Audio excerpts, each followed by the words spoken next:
recognition for your humanitarian works and NGO.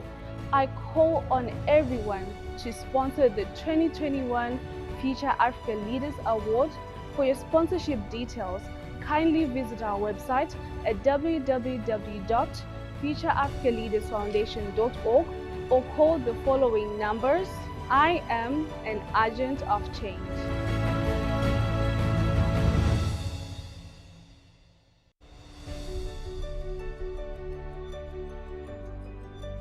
Hello everyone, my name is Victor Mba from Nigeria.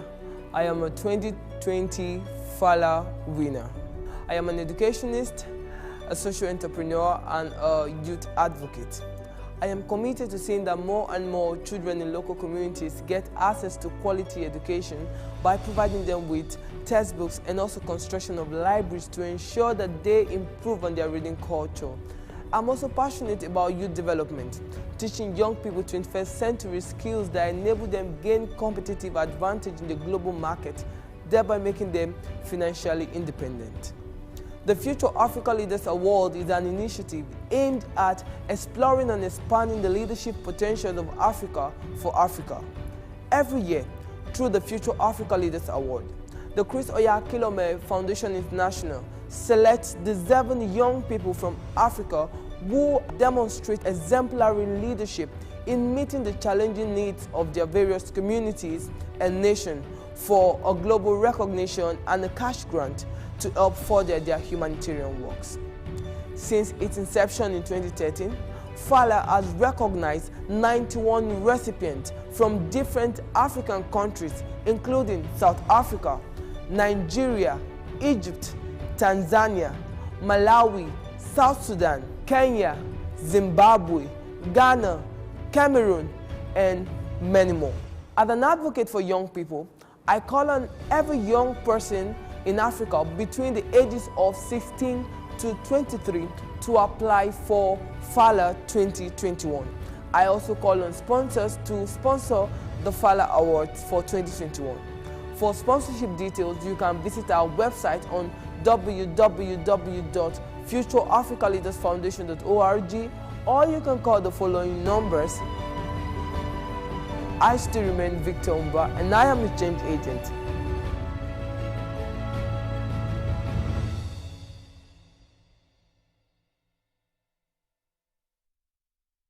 Going to be an amazing night as a new set of young leaders will be recognized and awarded for their efforts, drives, and ambitions to improve their societies and build a much greater Africa. So tune in to any of the Love Out networks on the 31st night of December. Hello everyone, my name is Avante Susan Mafasire and I am from Zimbabwe. I'm a 2020 Future Africa Leaders Awards winner and I am an educationist. I'm committed and passionate about youth development and the organization of skill acquisition training for both online and on-site. The Future Africa Leaders Awards is an initiative aimed at exploring and expanding the leadership potentials in Africa for Africa. Every year, through the Future Africa Leaders Awards, the Chris Oyakhilome Foundation selects deserving young people from across Africa who have demonstrated leadership in meeting needs in their communities and nations for special recognition and cash grants to further their projects. Since its inception in 2013, the Future Africa Leaders Award has recognized 91 recipients from different African countries, such as South Africa, Nigeria, Zimbabwe, Kenya, Malawi, Tanzania, and many more. Today, as an advocate for young people, I'm using this opportunity to call on every young person from Africa between the ages of 16 to 23 to apply for the 2021 Future Africa Leaders Awards. And guess what? There are lots of benefits, such as a cash grant for the winners and global recognition for your humanitarian works and NGO. I call on everyone to sponsor the 2021 Future Africa Leaders Award. For your sponsorship details, kindly visit our website at www.futureafricaleadersfoundation.org or call the following numbers. I am an agent of change.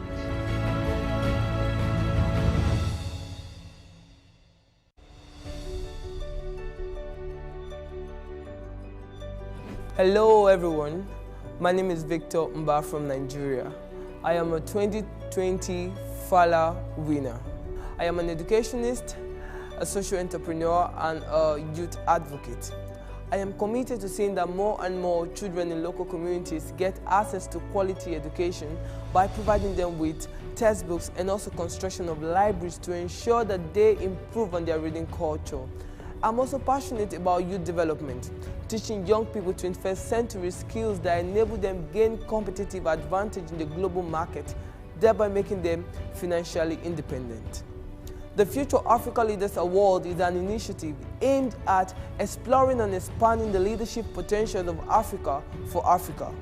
Every year, through the Future Africa Leaders Award, the Chris Oyakhilome Foundation International selects deserving young people from Africa who demonstrate exemplary leadership in meeting the challenging needs of their various communities and nations for a global recognition and a cash grant to help further their humanitarian works. Since its inception in 2013, FALA has recognized 91 recipients from different African countries, including South Africa, Nigeria, Egypt, Tanzania, Malawi, South Sudan, Kenya, Zimbabwe, Ghana, Cameroon, and many more. As an advocate for young people, I call on every young person in Africa between the ages of 16 to 23 to apply for FALA 2021. I also call on sponsors to sponsor the FALA Awards for 2021. For sponsorship details, you can visit our website on www.futureafricaleadersfoundation.org, or you can call the following numbers. I still remain Victor Mba, and I am a change agent.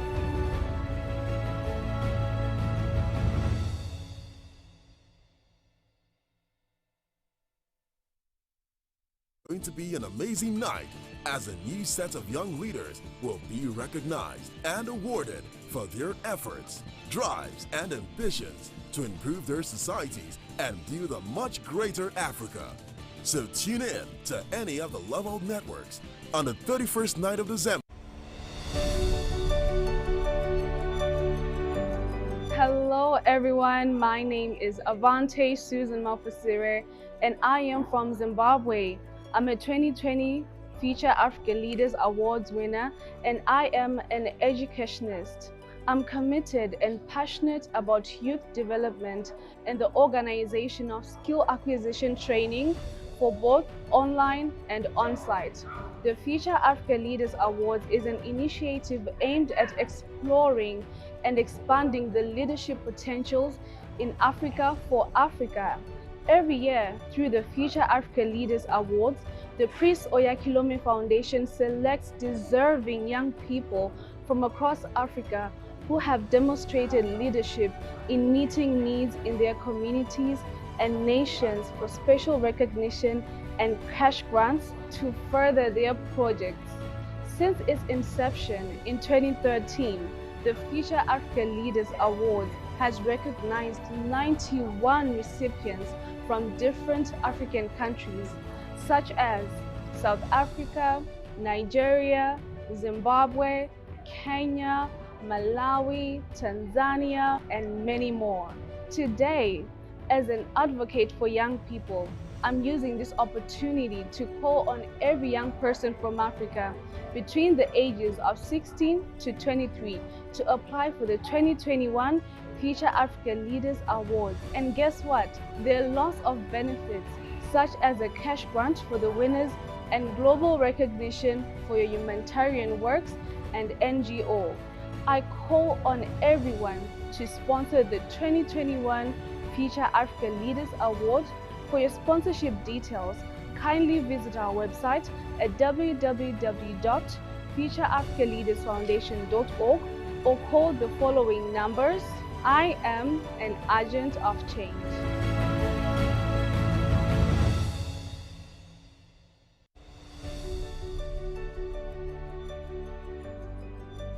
Hello everyone, my name is Victor Mba from Nigeria.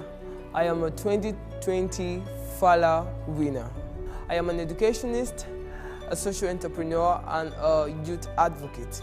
I am committed to seeing that more and more children in local communities get access to quality education by providing them with textbooks and also construction of libraries to ensure that they improve on their reading culture.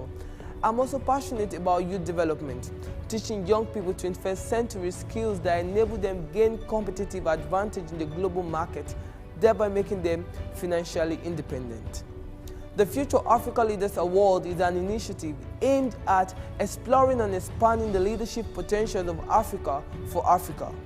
Every year, through the Future Africa Leaders Award, the Chris Oyakhilome Foundation International selects deserving young people from Africa who demonstrate exemplary leadership in meeting the challenging needs of their various communities and nations for a global recognition and a cash grant to help further their humanitarian works.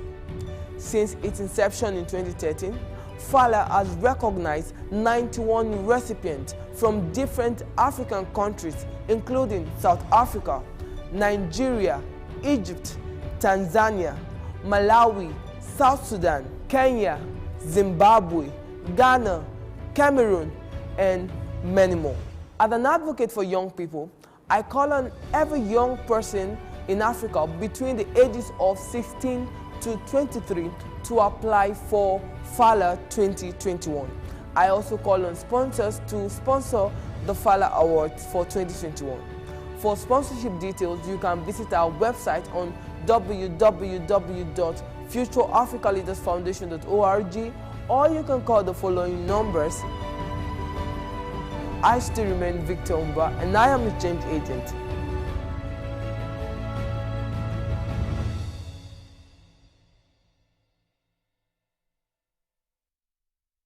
Going to be an amazing night as a new set of young leaders will be recognized and awarded for their efforts, drives, and ambitions to improve their societies and build a much greater Africa. Join us as we celebrate young leaders. This is the Future Africa Leaders Awards nomination show.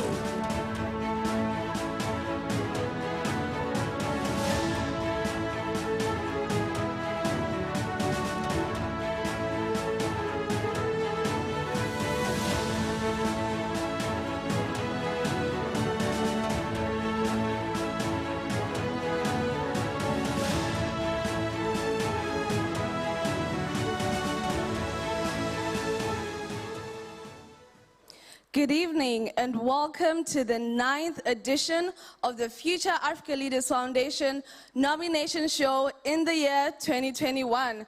I am your favorite FALA ambassador, Avante Susan Mafusire, and today we are live here in Lagos, Nigeria, and it's a special day for us as the Future Africa Leaders Foundation because we are welcoming home new nominees who will potentially become ambassadors of the prestigious Future Africa Leaders Award. And my question to you today is, will your country be represented here today?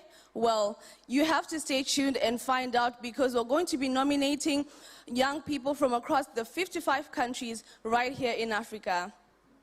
Hello, good evening everyone. This is Gwe Michael Wawa, 2020 Star Prize winner of the Future Africa Leaders Award. Yes, this is the 9th edition of the Future Africa Leaders Award nomination show. The question is, who is going to win the next Star Prize? We are going to use this opportunity to take you through the great continent of Africa from the north, the east, the west, and the south to let you know what young people are doing for our great continent of Africa. Stay tuned and be keen in every segment of this program as you're going to be inspired to be the next change maker in your countries. Thank you very much.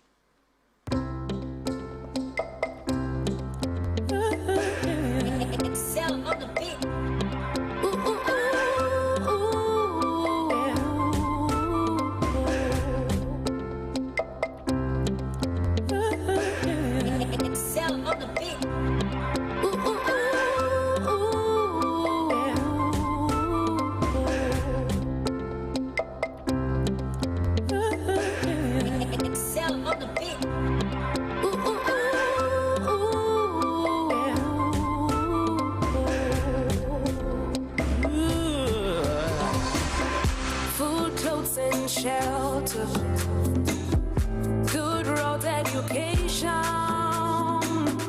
We can make a difference only if we try. Good health and water, reaching out to the needy. We can make a difference only if we try.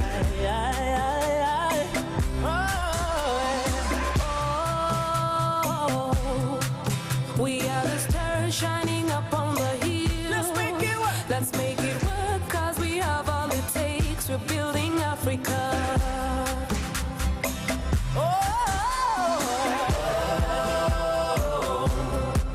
We are the stars shining up on the hill. Let's make it work. Let's make it work, 'cause we have all it takes. We're building Africa. Let's go. Hey. I know I could be the change that I know African is. I know I could make a difference, building the Africa of my dreams. Yeah, I'm that change catalyst, building another change for Africa. Yeah, we gon' make it through this one goal at a time. We gon' make it better. Lead us up tomorrow, rise. Ay, look around, open your eyes. Ay, the future is now. Today's yesterday's tomorrow. Everybody realize. Ay, lead us up tomorrow, rise. Ay, look around, open your eyes. Ay, today is yesterday's tomorrow. Everybody realize. One time, everybody. We are the stars shining up on the hill. Let's make it work. Let's make it work, 'cause we have all it takes. We're building Africa. Come on, everybody.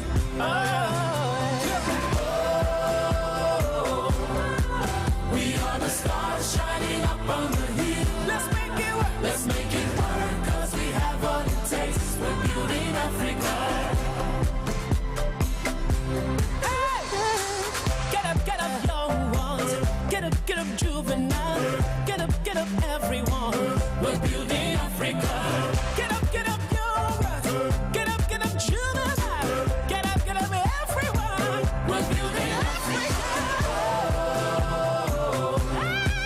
We are the stars shining up on the hill. Yes, we are. Let's make it work, 'cause we have all it takes. We're building Africa.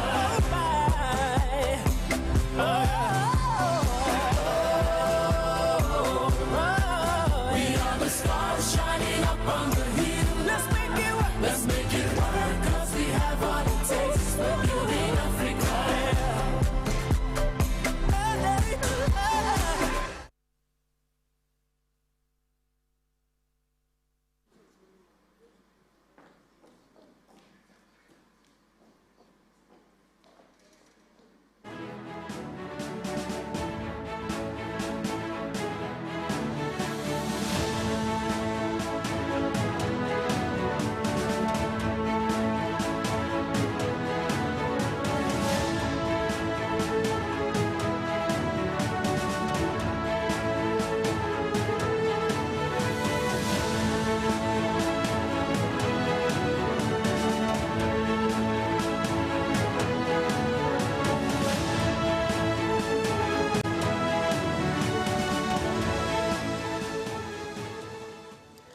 Wow. That was such an exciting official opening of the 2021 Future Africa Leaders Foundation nomination show. And I am so sure that back at home you were up and dancing.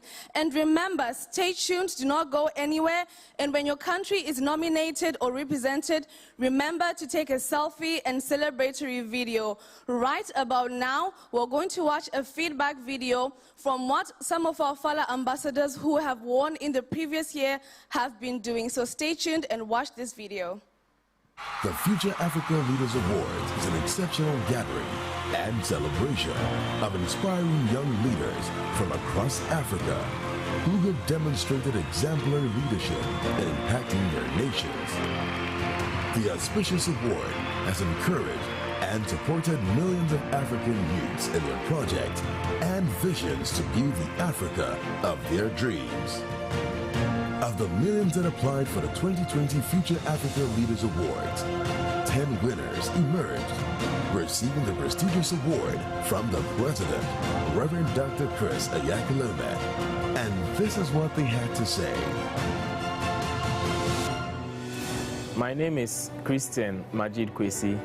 I'm 24 years of age, and I'm a 2020 Future Africa Leaders Award winner from the nation of Ghana.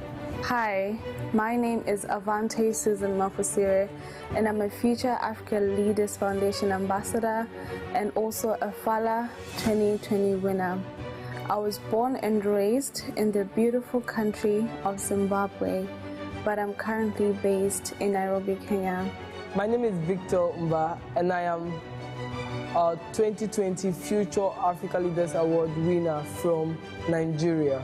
My name is Michelle Mumba. I'm from Zambia, and I'm an award recipient for the Future Africa Leaders Award for the year 2020. I got to hear about the Future Africa Leaders Award, or I witnessed it for the very first time when I came to church in 2013. That was December 31st. So I witnessed the session. I saw young people being called up stage, and they were recognized. I heard the citations being read, and I was very inspired because seeing young people coming up stage from different parts of the continent coming up to receive this award was something that really caught my attention. And prior to that, I was already engaged in some activities, but that particular incident made a huge difference in my life because I made up my mind that I was also going to win this award, and I didn't know how that was going to happen, but I just knew some way, somehow, events would definitely unfold, and I would have that opportunity. I remember the first time I tried applying was in 2017. When I submitted my application, I wasn't nominated. And in 2020, I decided, okay, let me give it a try one more time. But I made up my mind this was going to be the last time I was going to try. And guess what? I won. Yes, I won. I was so happy. I remember when I was walking down the aisle and I noticed that he was looking at me. It just felt like heaven. And when he shook my hand and gave me the award, and he told me that he's proud of me, he told me congratulations. Oh my God.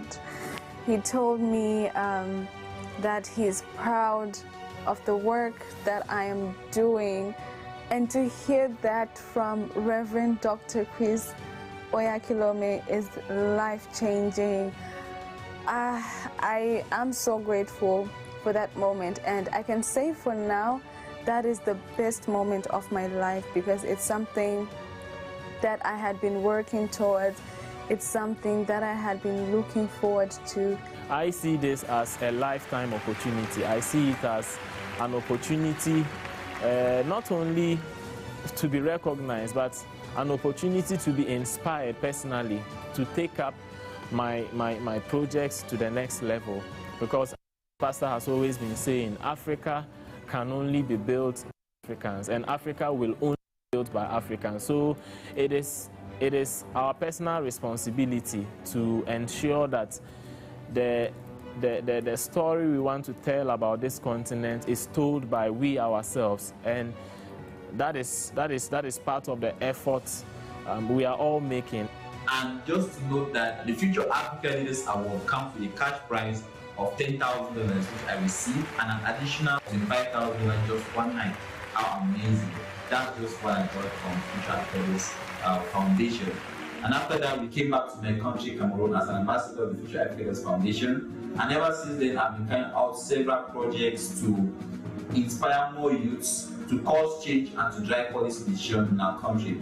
Among the many projects which I've carried out is the Planting Value Chain Addition project, which we have to upscale by building an integrated training facility on ground, the campus of the University of Buea in Cameroon. This is our propagator unit. We have over 20 shade areas now, constructed 4x4, ensure that we have all our nurse products there effectively. So the work is ongoing. We are hoping that by the end of this phase, we should have met our target of over 20,000 nest seats. We have several thousands of youths visiting our training facility to gain practical skills that can enable them to run business ventures in the community. I'm Ngande Derek Ewang, the manager of Healthy Food Cooperative. We have been operating on ground in the university campus to transmit practical experience from farmers to students and take back research results, positive results back to farmers to impact farmers. And we feel very glad to work in collaboration with the PVCA project on plantain moringa multiplication and transformation. We know the future of agriculture, especially in Cameroon where we belong, is transformation to make a difference from our production, which you can see the plantain multiplication project have started from propagating, preparing the nursery, right up to the field for planting, then transforming the product. It is one of its kind that we have never had since we started doing research in the University of Buea for the past 10 years. So we find it very interesting, especially how it's impacting the student on the transformation base. Several youths have picked up projects, several youths have opened up their own nurseries, and we have several families that are benefiting from the empowerment which you gave to some students in the university community. After that night, I just blew up. Everything about me changed. Everything, my projects changed. My impact grew, my strategies changed. I started my own foundation called Grace Network Foundation, which is actually inspired by the Future Africa Leaders Foundation. And this organization mainly focuses on feeding poor children and families in the deepest slums and poorest communities in Africa. And we have representatives in 4 countries, in Zimbabwe, in South Africa, Nigeria, and also Kenya. And so far, we have managed to feed over 10,000 children and families in the first half of the year 2021. And this has been so amazing because we have been working with different youth organizations from Zimbabwe and also from Nigeria and Kenya.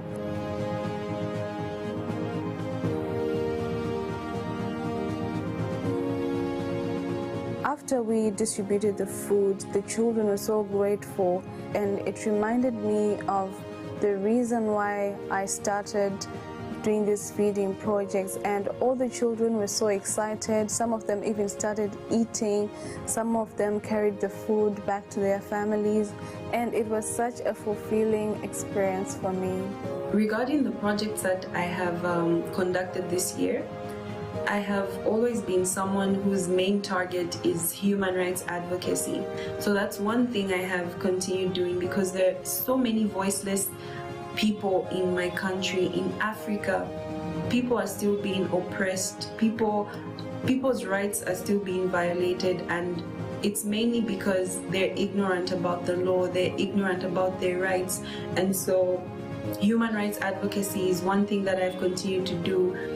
I've continued to be a voice for people that don't have. I've continued to collaborate and work with the Legal Aid Clinic in Zambia to reach out to people, to reach out to women, to reach out to children, many people basically. And my biggest highlight for this year is that the school that I started to construct is finally almost done.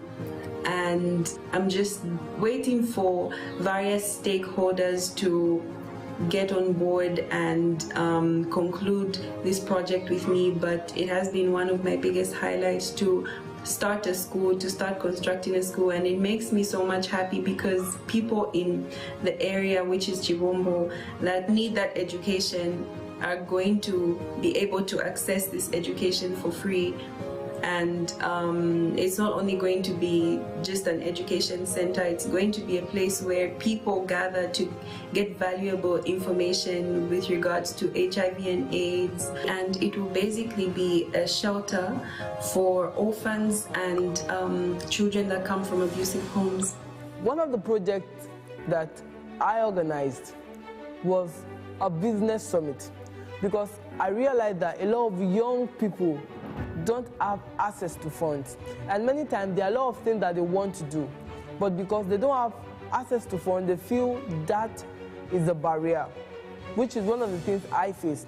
But now I set up the business summit to help young people, especially those that just finished their secondary school, they're applying to go into the university, and even those that are already in the university, how they can make money with their skills.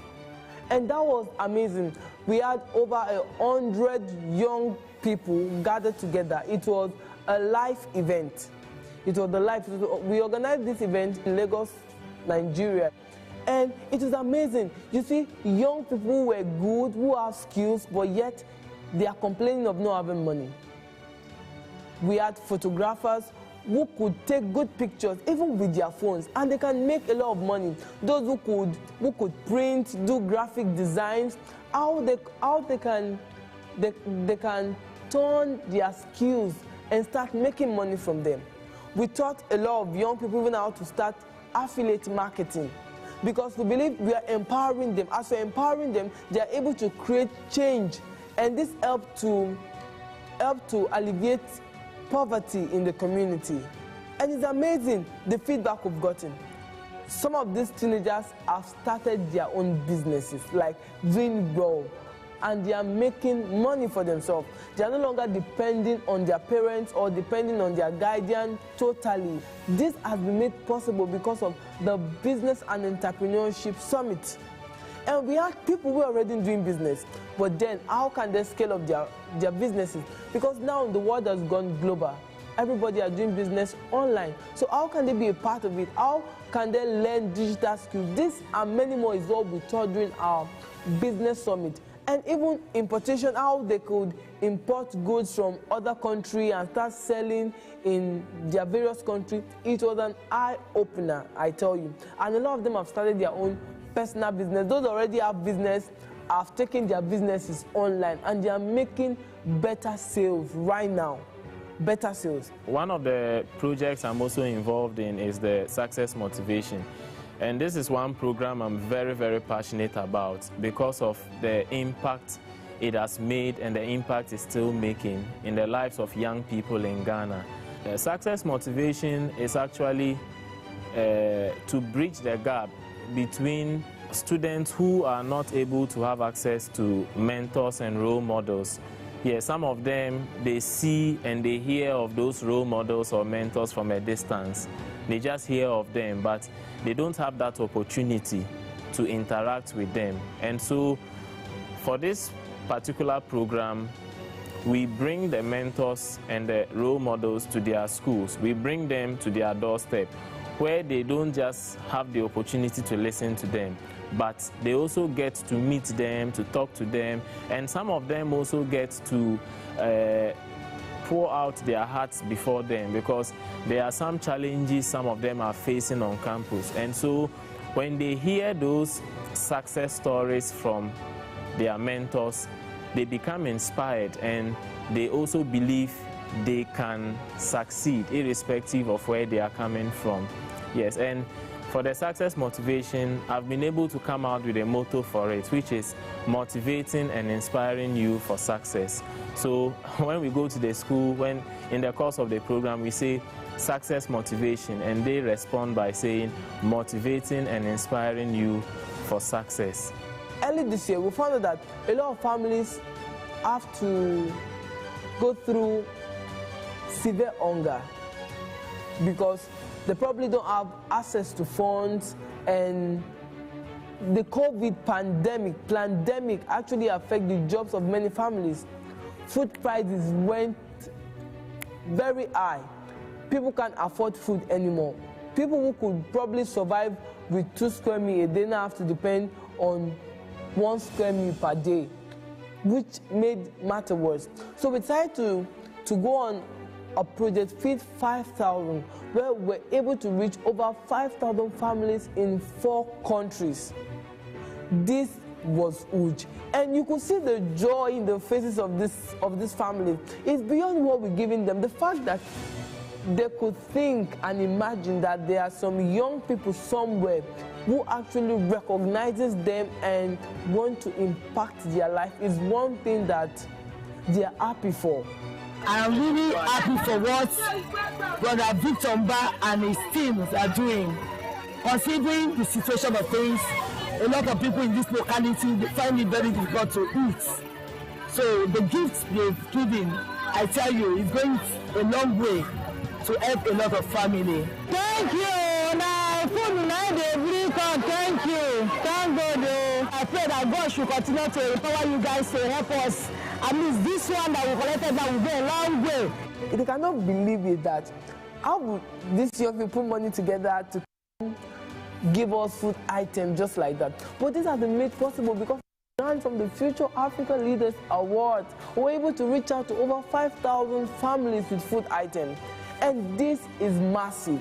Finally, I would like to just say a big thank you to the president of the Future Africa Leaders Foundation himself, Pastor Chris Oyakhilome, DSC DD, for this award. I can't thank you enough, Pastor Sir, for this award that you have graced me with, that you have honored me with.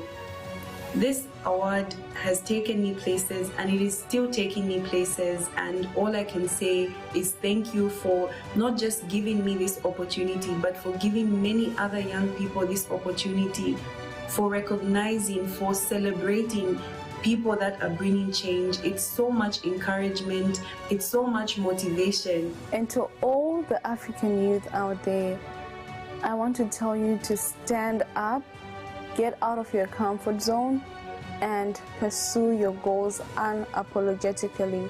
No one will do what you're supposed to do for you. No one will fulfill your purpose for you. You're the one who has to stand up and do what you need to do. You are the future that the world is waiting for. You are the change that the world is waiting for. So come and let us join forces in the Future Africa Leaders Foundation. You can visit our website, www.futureafricaleadersfoundation.org. And when you go to our website, you can also click on the Leadership Initiative Awards platform and register. And this is a platform that will help you grow in your project. So I call on you to come and join us, because this is the best place to be. So many lives have been affected. Destinies of many young people have been changed for the best through the efforts and exemplary leadership of these vibrant youths in Africa. For more information, visit our website at www.futureafricaleadersfoundation.org. Future Africa Leaders Foundation, impacting Africa. This is the Future Africa Leaders Awards nomination show.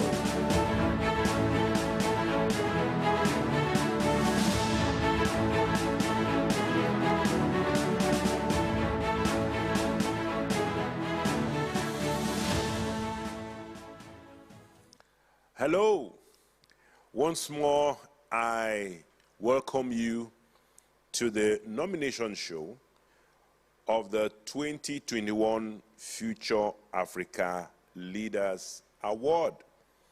First and foremost, I want to express my deep and profound appreciation to the President and founder of the Future Africa Leaders Foundation, Reverend Chris Oyakhilome, DSC DD.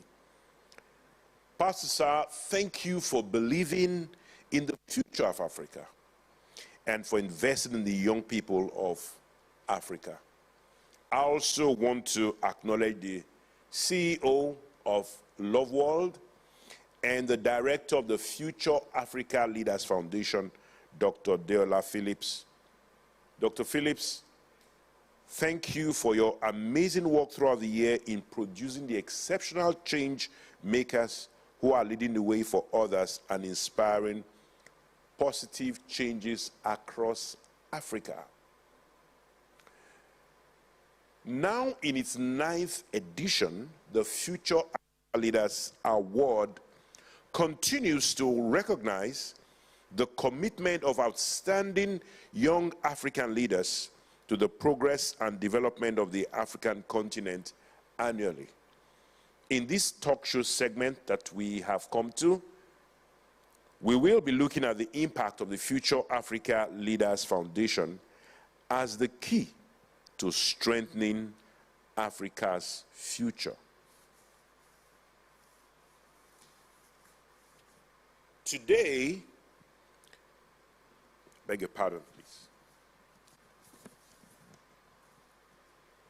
Today, it is becoming increasingly important that as we see young people as agents of peace and advocates for social cohesion in their communities, the African continent, meanwhile, has a population of nearly 1.3 billion people, or 16% of the global population. Without engaging young people, the African dream of achieving several global commitments centered on advancing good governance, quality leadership, entrepreneurship, technology, economic growth, and quality education will probably not see the light of day, as nearly 60% of the continent is below the age of 25. But the good news is that young people across the continent are already being organized, and they are participating and also making very strong demand for inclusivity.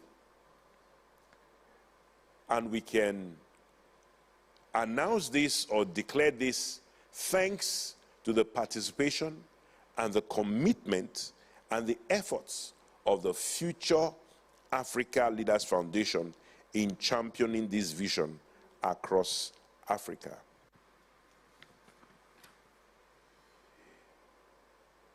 I have here with me some terrific and fantastic young people. They are all winners, past winners of the Future Africa Leaders Award. So I'm in really, really elite, and an elite congregation, as it were. From my extreme left is Michael Ngwe Wawa, the 2020 Future Africa Leaders Award Star Prize winner from the nation of Cameroon. Yes, Pastor Sir. Michael, you're welcome to the show today. Thank you very much, Pastor Sir, for having me on set. Thank you. And to my immediate left is Avante Susan from Zimbabwe. Yeah, I'm trying to, the Mafusire. Yes, sir. I got the pronunciation right. That's right, sir. 2020 Future Africa Leaders Award winner from Zimbabwe. Yes, sir. How are you? I'm excellent, sir. Thank you. Thank you, sir. And to my right is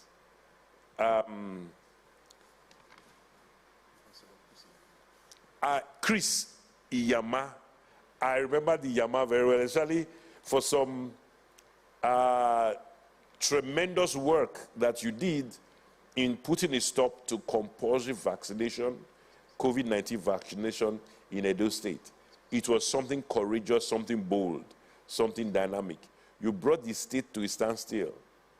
And your 2018 Future Africa Leaders Award prize winner. So you're welcome today. Thank you, Pastor Sir, for having me. I mentioned that you looked so different from the gentleman that was online and leading that, that protest. You mobilized greatly.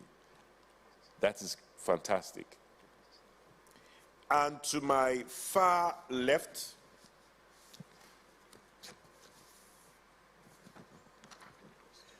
you were a winner for last year.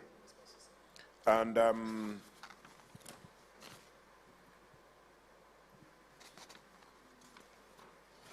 please.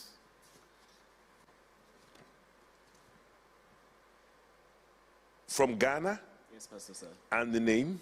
Christian Kwesi Majid. Christian Kwesi Majid. Yes, Pastor, sir. Fala winner from 2020. Yes, Pastor, sir. You are welcome. Thank you so much. I saw you on the video a few minutes ago. Yes, Pastor, sir. And you have raised other young Ghanaians. Yes, Pastor, sir. And helped them to see their future. Yes, Pastor, sir. Thank you very, very much. Thank you God so bless much, you. Pastor, sir.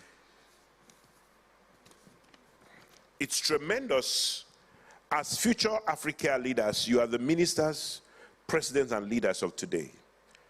Africa expects a lot from each one of you. And now is the time to prepare for that role.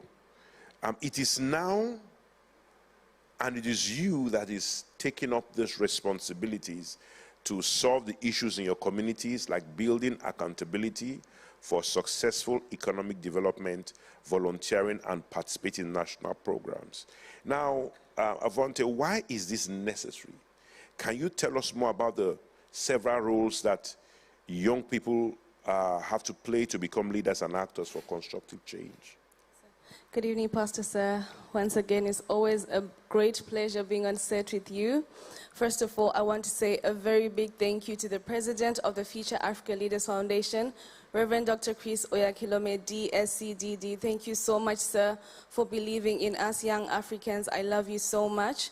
And I also want to acknowledge and appreciate our highly esteemed director, Dr. Diola Phillips. Thank you so much, Ma, for giving young Africans like myself a voice and an identity. Pastor said the first step is for young Africans to take accountability and responsibility. You have to understand that you are the hero that you are looking for. You are the solution that you are looking for. Stop seeking for opportunities elsewhere. You are the opportunity and you are the platform that you need. Because the fact that young people have been complaining for years, stating the problems in the government and even in the states, means that you're uncomfortable with the current position. And as a young leader, you need to understand that you are a success because you meet needs in your communities. So don't always look up to the government. Create your own platforms, create opportunities. Wherever there is a problem, that is the opportunity for you to rise with new innovations, and that is the opportunity to create platforms and actually mentor other young Africans, like what some of our ambassadors are doing. And the most important step to every young African who's watching me here today is to join the Leadership Initiative Awards platform. Pastor Sir, I am a product of the Leadership Initiative Awards platform because when I started, all I knew is that I wanted to help people. But in the Leadership Initiative Awards platform, you find it on our website. They will give you a problem, and not only a problem, but a solution. And they'll train you on how you can meet that problem in a very exciting way.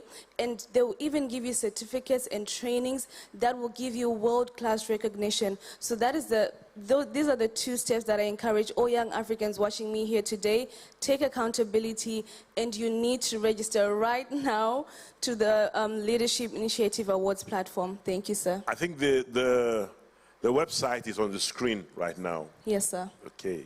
Now, Michael, you won the Star Prize in 2020. Yes, Pastor Sir. And we know 2020 was characterized by the lockdowns, especially in Africa. Yes, Pastor Sir. Lockdowns that the leaders didn't even really know what the whole thing was about. Absolutely, Pastor. And there was so much suffering and cruelty visited upon the people because of these lockdowns. Yes, Pastor. Now, but through the teaching of the president and founder of the Future Africa Leaders Foundation, Reverend Dr. Chris Oyakhilome, we see that there is something that can be done. Absolutely. We are not just helpless. We also recognize that people can identify what they should do, how they should do it, where they should do it. you know, solutions are have been proffered by the man of God. Absolutely. Now, as a leader of young people, how can technology and various innovations be leveraged upon to alleviate the cruelty that has been inflicted on the people by the COVID-19 perpetrators? Thank you very much, Pastor, for this opportunity again to be on set with you. Every time I'm on set with you, Pastor, I'm so inspired to do more. I would like to start by thanking the President of the Future Africa Leaders Foundation, the Right Reverend Dr. Chris Oyakhilome, for the investment which he has had in the lives of young Africans across this great continent of Africa. I'm a beneficiary of the vision of the President, and I believe that with all the investment which is given into the life of young Africans, Africa will one day, if not already, be one of the greatest continents that people will visit this continent and say they've been to the best place in the world. Pastor, sir, thank you again for this issue, for raising the issue of the COVID-19 pandemic or plandemic that affected the lives of many sectors of economies across different countries in Africa. You bear with me that several areas of trade, several areas of healthcare, several areas of education were affected greatly by this pandemic, and most people were not able to identify what actually was going on in their communities. And as they could not identify what was going on in the communities, they were greatly affected by this pandemic. But Pastor, sir, technology gives us the opportunity to do beyond what we can think. Like in the President of the Future Africa Foundation has been able to reach over 6.5 billion people across the globe. That is because of the power that technology has. And young people can actually leverage on this power to create impact in their communities. Now, technology gives you that ability to touch every aspect of their community without following any judicial process. That's the advantage we have with technology. If you have the skill, if you see the problem, you can dive into it and solve. You don't need approval maybe from a government authority to say, okay, we are going to do this particular problem, we are going to solve it in this way or this way. Once you have the skill, you are already there coding a particular system to solve a particular problem. For example, corruption. You don't need a government official to tell you that, okay, we are going to do this, this, and this. But if you build a solution that can tackle corruption, and you can clearly show the community how corruption is being changed with your platform, I bet you in the nearest future we'll have different solutions that are affecting different areas of our lives. And technology also gives us that ability to create our own narrative. Pastor said there are many new ways through which people can make money online, for example. People don't need to travel to different countries that have already been advanced. There is the advent of cryptocurrencies. There is the advent of blockchain technologies. There are many technologies that are coming up that youth can leverage. That is why one of the core visions of the Future Africa Leaders Foundation is advancing Africa's development through technological innovation. And the foundation has invested a whole lot to see that we are actually tapping out of these innovative potentials of youth. And as Ambassador Avante said, through the Leadership Initiative Award, I was properly mentored to know how I can effectively use this technology to create positive change. Because technology is not all about creating a solution, but creating a solution to solve a problem. And through the Leadership Initiative Award platform, I was efficiently mentored by one of the past ambassadors to create a platform that could address healthcare issues. Pastor, in the nearest future, people that will make the headlines are people who have data. Data is the crude oil of the 21st century and the centuries to come. So if we can have more youths mentored adequately on how they can control and collect this data, we'll see that in the nearest future we are going to be driving different narratives at our pace and at our discretion. So I want to thank the President again for this investment which is giving the lives of young people. And if you're a young person in any country across Africa, technology gives you that opportunity to key in. You can start keying in now through the Leadership Initiative platform, where you can link up with ambassadors who are creating impact in the various regions. The good news is that the foundation has already affected several areas. It's a cross-cutting platform with leaders from North Africa, from South Africa, Eastern Africa. They are all merged. And through our, the platform, we are also having mentorship programs through our own platform, which is technology. So once you key into our Leadership Initiative Award, you'll be properly mentored on how you can identify that problem, you can create that solution, and you can be on the front line of change, making headlines. Thank you very much, Pastor Sam. Thank you so much. Thank you so much. Now you can see right on your screen the website where you can sign up for the Leadership Initiative Award. Now, over the past 8 years, with every opportunity and every platform presented by the Future Africa Leaders Foundation, young people are standing tall on the continent of Africa, airing their opinions, making their voices heard, and playing significant roles in shaping and influencing education policies across Africa.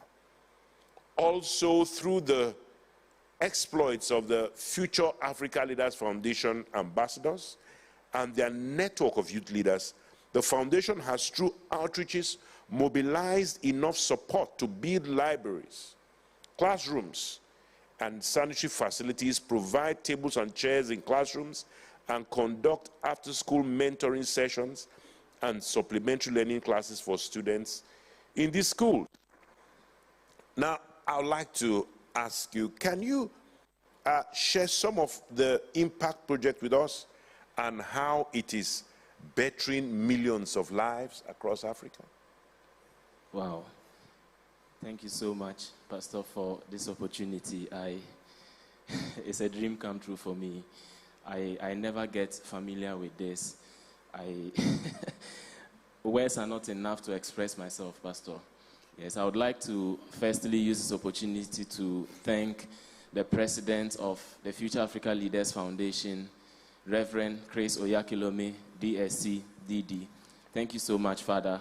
I'm very grateful. Pastor, I am a direct product of your teachings and your investments. Thank you so much, sir, for the amazing platform you have granted young people like myself and others to be relevant in our societies, in our communities, and the nation at large. Thank you so much, sir. To the highly esteemed director of the foundation, thank you so much, ma, for loving me specially. And thank you for the exemplary leadership. Thank you for setting the pace, ma, and for all these opportunities you've granted to us. Pastor, sir, back to your question. Pastor, the Future Africa Leaders Foundation is the biggest platform in the African continent. Pastor has actually given us an amazing platform as young people, and it goes beyond winning the award on the 31st of December. It is about the kind of mindset that is instilled in us, helping us to understand our role in nation building, helping us to understand our role in creating change, helping us to understand our role in making an impact, helping us to understand our role in making a difference. And Pastor, sir, concerning the works that ambassadors are doing, including myself, I would like to say that I've organized a number of programs like the Success Motivation. Now, this was a program that Pastor specifically said that this program he's organizing, we should take it to our schools, we should take it to our hostels, we should take it to our communities. And I've been very passionate about this program. I've had it in 10 different locations across 5 regions in Ghana, in affecting over 20,000 young people, as well as mentoring them. And this is the biggest youth event in Ghana currently, because it has given us that avenue to reach out to young people in their numbers. And one amazing thing about this program too is it gives us the opportunity to reach out to young people regardless of their background, regardless of their religious affiliation, their ethnicity and all that. All of them are brought together under one umbrella on a common platform, and we share that inspiration with them. All our ambassadors both those who have won and those who have not won yet, are doing remarkable things. Some are building schools, some of them are renovating libraries, stocking the libraries with books and the likes. A whole lot of amazing exploits are going on. Yes, and personally for me, after winning this award, things took a new turn. My life has been revolutionized. Things have been transformed. I would say that the speed and the rate at which I go about my projects has taken a new level. Little effort, massive impact. It has opened doors for me. It has helped me to meet people, great people of influence, like the European ambassador to Ghana, like influential CEOs. This is just amazing. And so it is a great platform given to me personally. And whenever I have this opportunity, I want to thank our president for giving us such an amazing platform. Initially, we thought we were just going about our projects, organizing programs, having outreaches, donating food stuff and all that. But Pastor has given us a focus. He has helped us to redirect all our energies, to help us understand and to see the essence of what we are doing. So it is something big. And I wish to also commend my brothers and sisters out there who are doing something. I was once in your shoes. Last year by this time, I was before my TV and I was watching. I was expectant. And so it doesn't end here. Whether you are nominated or not, this is an amazing opportunity for you to make a difference. Thank you so much. Thank you very, very much, Christian Kwesi Majid. Yes, sir. Which is your last name? Actually, it's Kwesi Kuma. Okay. Yes, sir. Yes, So- Kwesi Kuma is my last name, but Okay. I have to shorten it. You have to because of- shorten it. Yes, sir. All right. So it's Christian Majid Kwesi. Yes, Pastor, sir. Okay. Beautiful. Beautiful. Now, there are different movements that we are advocating. There are different projects and platforms that we're working on. And the Future Africa Leaders Foundation is like a network of social entrepreneurs coming together and harnessing their resources, harnessing their ideas, harnessing their innovations to change the lives of the people of the continent of Africa. But there's something very, very important for you as you're watching to have, to develop, and that is the can-do mentality.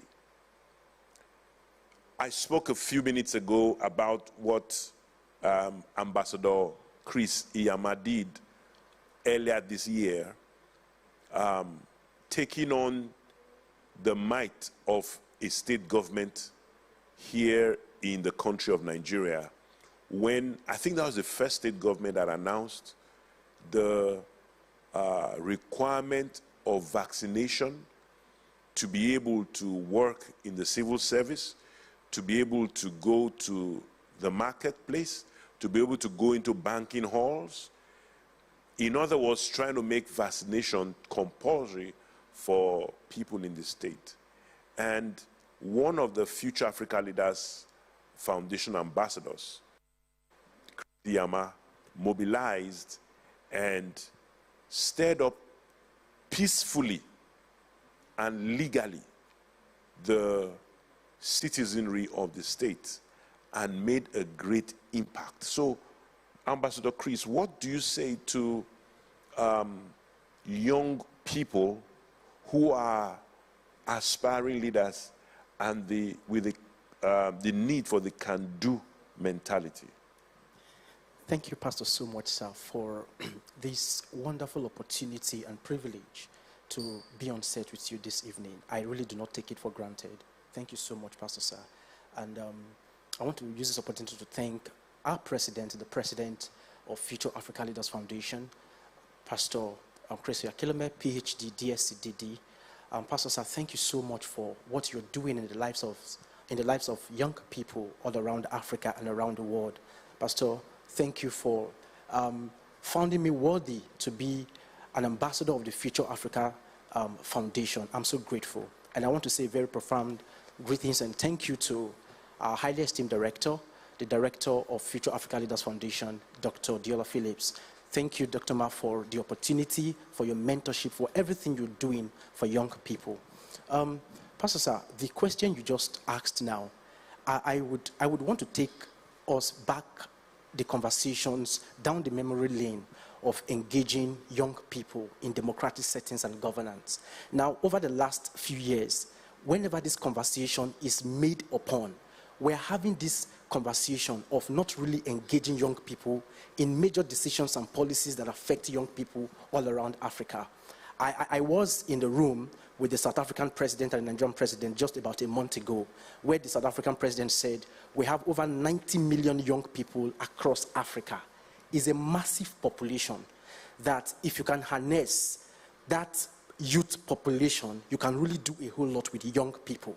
Now, the kind of data that we're even using to track the formative stage of young people is not even enough. So with what we're doing in the foundation, especially with what we did back then in one of the states in Nigeria, where we really led advocacy, a peaceful advocacy to ending forced and mandatory vaccination in that state. If you take away the right of any citizen, that particular citizen is not different from an animal. What makes me unique is because I have a right as guaranteed me by the constitution of any country, especially that of Nigeria, guaranteed in chapter 2 of the constitution. So in driving forward, what we were able to do was that we had to mobilize over 3,000 young people from across the states. It was not just the people of that state that did that, because we told them, we sold the narrative to them. If this thing is allowed in this state, it's going to be allowed in every other state in the country. And so therefore, I gave them a parable. I said, it is better to kill the head of a serpent while it is rising. So we strike with that particular state. And Pastor Sir, the unique opportunity we have, especially when it comes to leadership, is that young people must come to that conversation table. You cannot shave a man's hair in his absence. He needs to be seated down before you can shave his hair. There are so many policies that is governing young people in Africa without without deliberately engaging young people. Somebody who is 70 years old cannot make a plan and policy for a future that they cannot be part of. And as an organization, as what we're doing in our organization, is to bring young people across board in such a way that whenever we have conversation that has to do with democratic governance, young people must get to the table. And now, in trying to wrap up, when I won the Future Africa Leaders Award in 2018, we invested almost everything in creating a citizens situation room that would track election violence and youth participation in election. And then because of that, we had the Canadian ambassador to Nigeria visiting our election room. We hosted the first election situation room in my city. Of course, one of the youngest election situations in the country that brought in several countries' ambassadors, US ambassador, Switzerland ambassador, UK ambassador to Nigeria, Polish ambassador to Nigeria. They were all in the office you visited the other time when you came to Jos. That place was a beehive of activities. The reason is that we must get young people to actively participate in decisions and policy that directly and remotely affect them. Thank you very, very much. Thank you very, very much. I want to thank everybody on this panel for everything you said, forthright, wise, giving direction, giving leadership to what young people have to do. Thank you so much. Michael, thank you very much. Thank you much, Pastor Sir. Avante, thank you so much. Thank you, sir. Ambassador Chris, thank you. Thank you, sir. And Christian, thank you very, very much. Now we move further in our nomination show tonight. Remember, nominations have been made for the 13th edition of the Future Africa Leaders Award. We are coming to our first set of nominations, actually the first and the second set of nominations.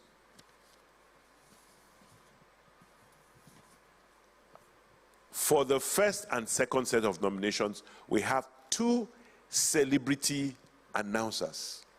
First up, Isaiah Deng, a past Future Africa Leaders Award Star Prize winner, and also announcing the second set of nominations is Mayamiko Banda, a Future Africa Leaders Award winner also. After the announcement of the two sets of awards, I will be right back. But now let's welcome Isaiah Deng and Mayamiko Banda.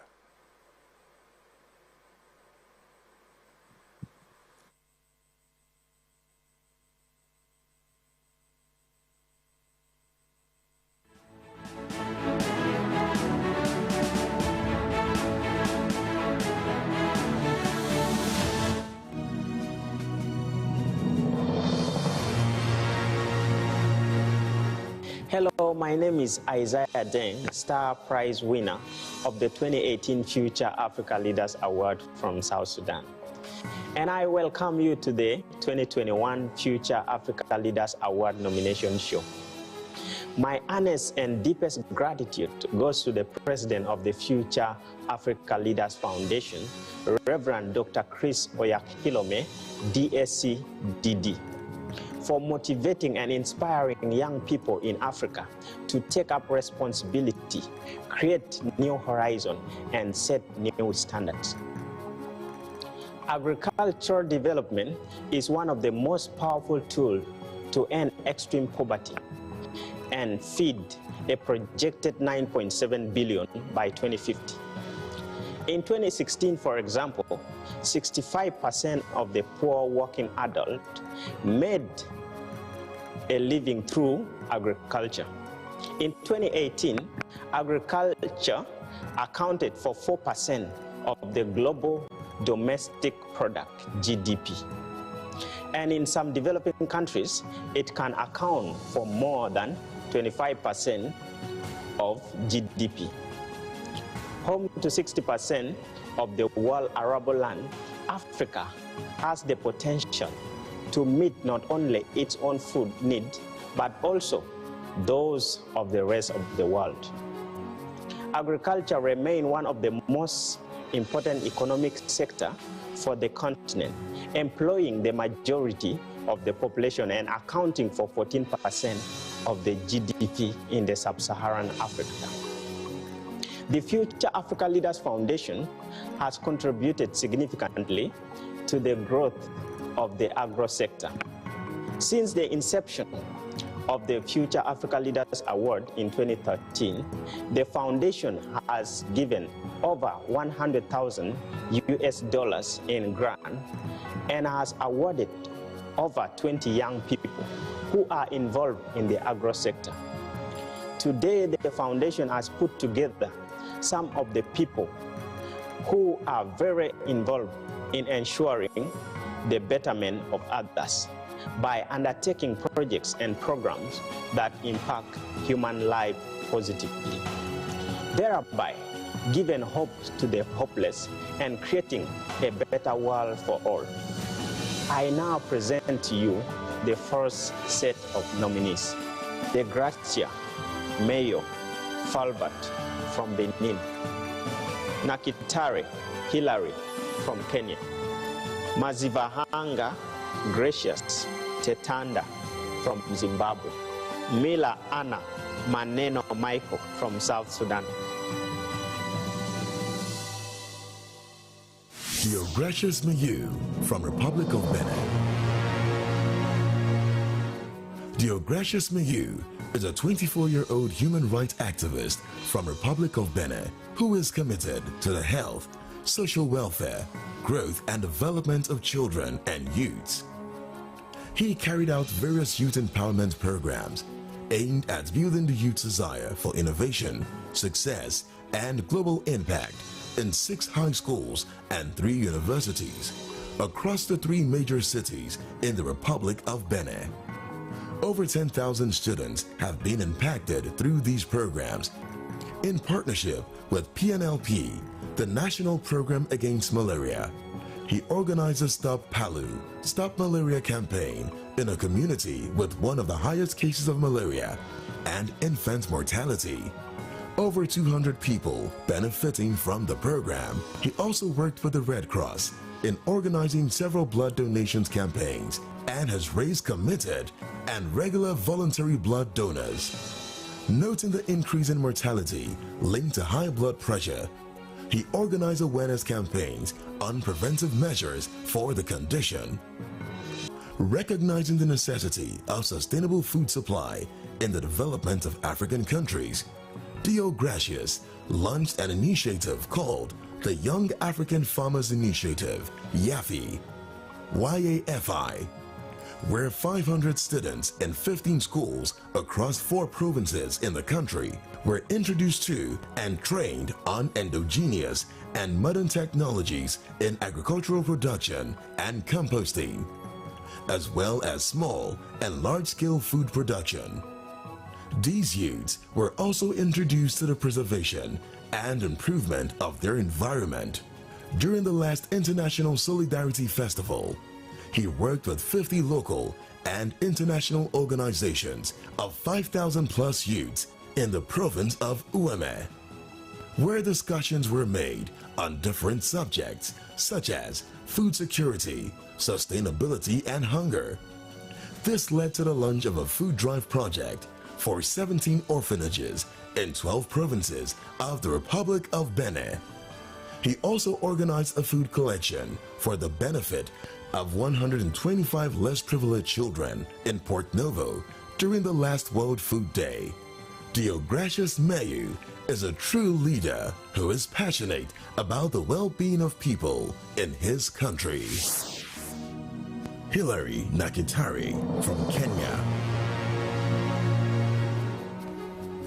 Hilary Nakitari is a young man from Kenya who is full of passion and purpose. He aims to provide a path for others to follow in bringing his nation to the limelight. Hilary is a great environmental conservation activist. In partnership with Team Environment, a non-profit organization based in Kenya, he acquired a 2-acre piece of land for planting 1 million seedlings to keep Kenya breathing. With this project, he employed 5 families as casual workers on the farm to maintain the seedlings. This project got the attention of the Ministry of Land and Forest, which partnered with him to bring their vision to fruition. So far, Hilary and his partners have been able to plant over 600,000 seedlings across the nation of Kenya.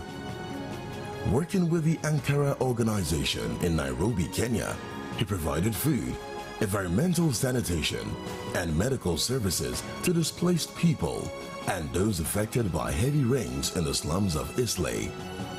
Through this project, Hilary impacted more than 1,000 families. The 23-year-old has partnered with Lixil Corporation in Japan to provide Dignity Kits to top 6 schools in the Mukuru slum, Kenya. The Dignity Kits contains necessities needed to maintain feminine hygiene. In addition, he organized an awareness program where students were properly educated on the use of tampons to maintain good health. As a result of his passion to provide inclusive and equitable quality education and promote lifelong learning opportunities for all, Hilary donated 600 textbooks to 2 schools and renovated a school library. Since the opening of the library to the general public, it has served over 10,000 students in Kibera. This project has given more than 20,000 young people access to educational materials. The school has improved its academic performance as a result. A journey of 1,000 miles starts with a single step. So is the journey to rescue, rehabilitate, reintegrate, and transform the lives of young street kids in Nairobi, Kenya. Hilary has a vision for a better future where the street children have access to free education and an opportunity to dream. For a start, he rescued 30 children from the streets of Nairobi, but this number has now grown to 100 children rescued so far. Hilary put them on a 2-month rehabilitation program to reintegrate them into society. In partnership with Grace Network, a non-profit organization in Zimbabwe, he organized weekly feeding in the slums of Matari and Mukuru, where hundreds of kids get free meals and career guidance talks. Through the program, over 200,000 families in the slums have been impacted. Hilary realized that many young girls could not go to school because of the lack of sanitary pads. He organized a pad drive labeled Her Flow, My Concern to raise funds and distribute sanitary towels to girls in the slums. He got more partners and started a monthly campaign where sanitary pads are distributed to more than 500 girls each month. He has also held a Leadership Youth Summit in partnership with Lifespring Youth Group, where over 250 youth were inspired and challenged for success. The effect of drug abuse on the young people in Kenya was also discussed with many inspired to lead more productive lives. Hilary Nakitari is indeed a visionary young leader who is set to bring lasting impact to his world and beyond. Gracious Tatenda Mazivanhanga from Zimbabwe. Gracious Tatenda Mazivanhanga is a 23 years old and influential and innovative young leader from Zimbabwe who has provided solutions and transformed lives through her contributions towards achieving a better community. She has played a leading role in achieving quality education, eradicating hunger, ensuring good health, fighting against poverty, promoting gender equality, and ensuring the availability of safe, clean water. Gracious started a sustainable mushroom farming project. The project trained 50 women on how to start a sustainable farming project that would allow them to sell the produce and make a living, which will help increase food security for their families. Through her organization, she organizes school feeding projects at 2 schools in Dombo Shava, providing nutritious meals to over 1,000 school children daily. Gracious started a vegetable gardening project for an orphanage as a part of Sustainable Feeding Project. The vegetable garden now provides fresh vegetables for the children, and some of the produce is sold for extra income. She organizes monthly orphanage visits during which she donates essential food items, toiletries, clothes, and stationery. She also uses this opportunity to share the Word of God with the children through her youth-led non-profit organization, Shining Light Foundation, and volunteering with several other organizations. Gracious has been able to find sustainable solutions that ensure that the above goals are met in her community and beyond.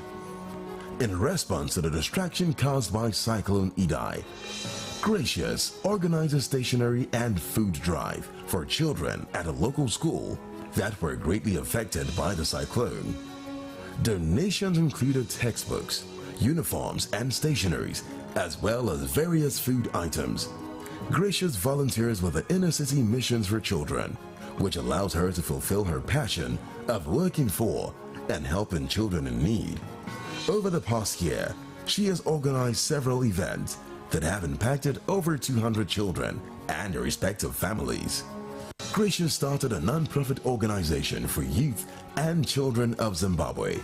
From inception to date, membership of the organization have grown to over 200 members in Zimbabwe. In the past year alone, the organization impacted several thousands of youths and children in Zimbabwe. This was done through orphanage visits, school visits, community outreaches, and online programs. Gracious volunteered with Grace Networks, which carried out several feeding projects in Kenya, Zimbabwe, South Africa, and Nigeria, with over 10,000 families impacted. She has been internationally recognized for her work by Leaders Initiative Awards and Grace Networks. Furthermore, Gracious is the Operations Director for Heart for the Nations Trust, where funds were raised for school fees for over 200 children, sourced for new uniforms and shoes for over 400 children, and organized stationery for over 1,500 vulnerable children in the communities they have adopted. Gracious started a campaign that encouraged people to take time to learn and understand women and children's rights. This campaign got 150 people to pledge, taking an active role in advocating for women and children's rights. Gracious Tatenda Mazivanhanga is an inspiring African leader.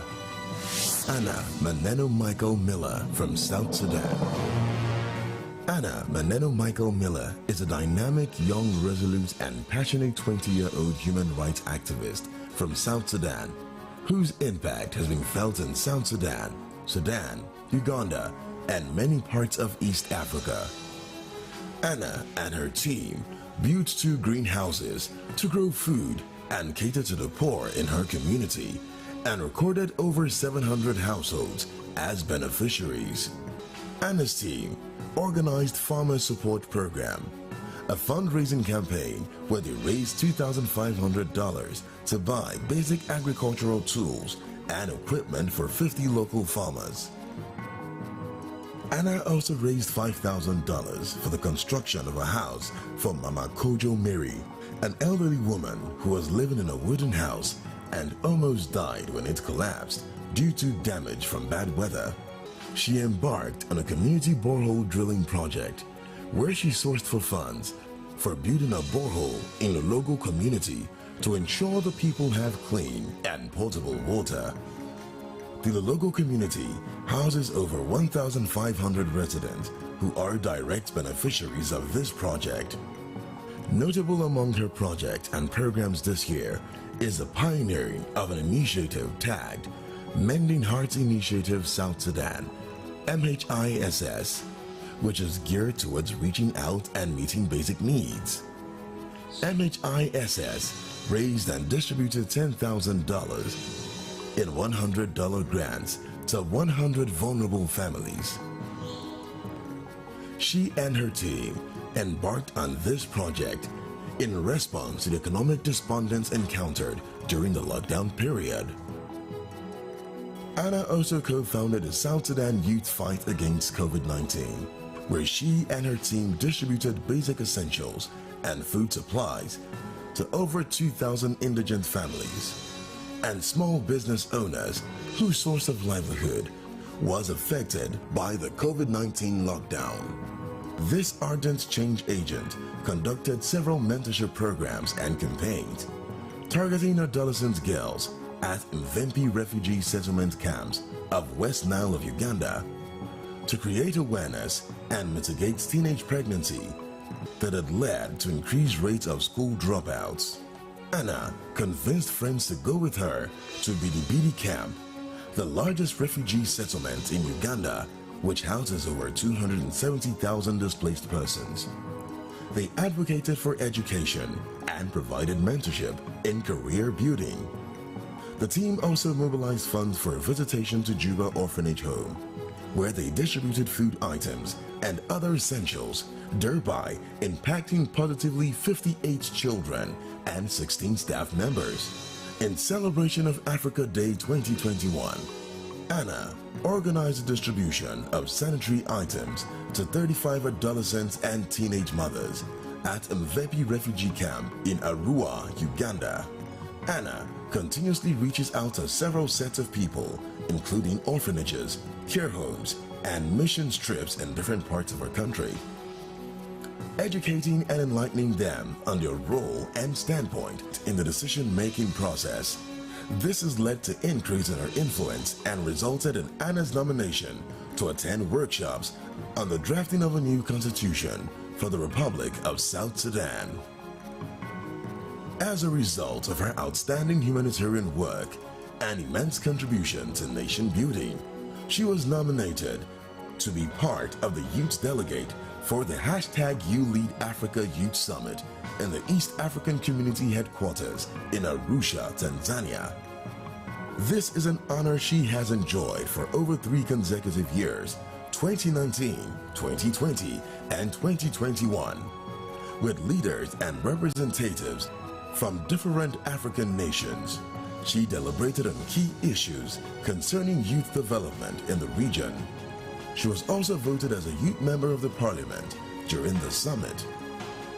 In light of the impact of her contributions at the Africa Youth Summit 2021 and her nation at large, Anna has been appointed by the National Parliament of South Sudan as a youth representative and will resume parliament sittings immediately as part of major national decisions. Indeed, Anna Maneno Michael Miller has distinguished herself as a resourceful and innovative leader whose passion shines as a beacon of hope for a better Africa. Let us applaud this set of nominees for the Future Africa Leaders Award. Thank you. This is the Future Africa Leaders Awards nomination show.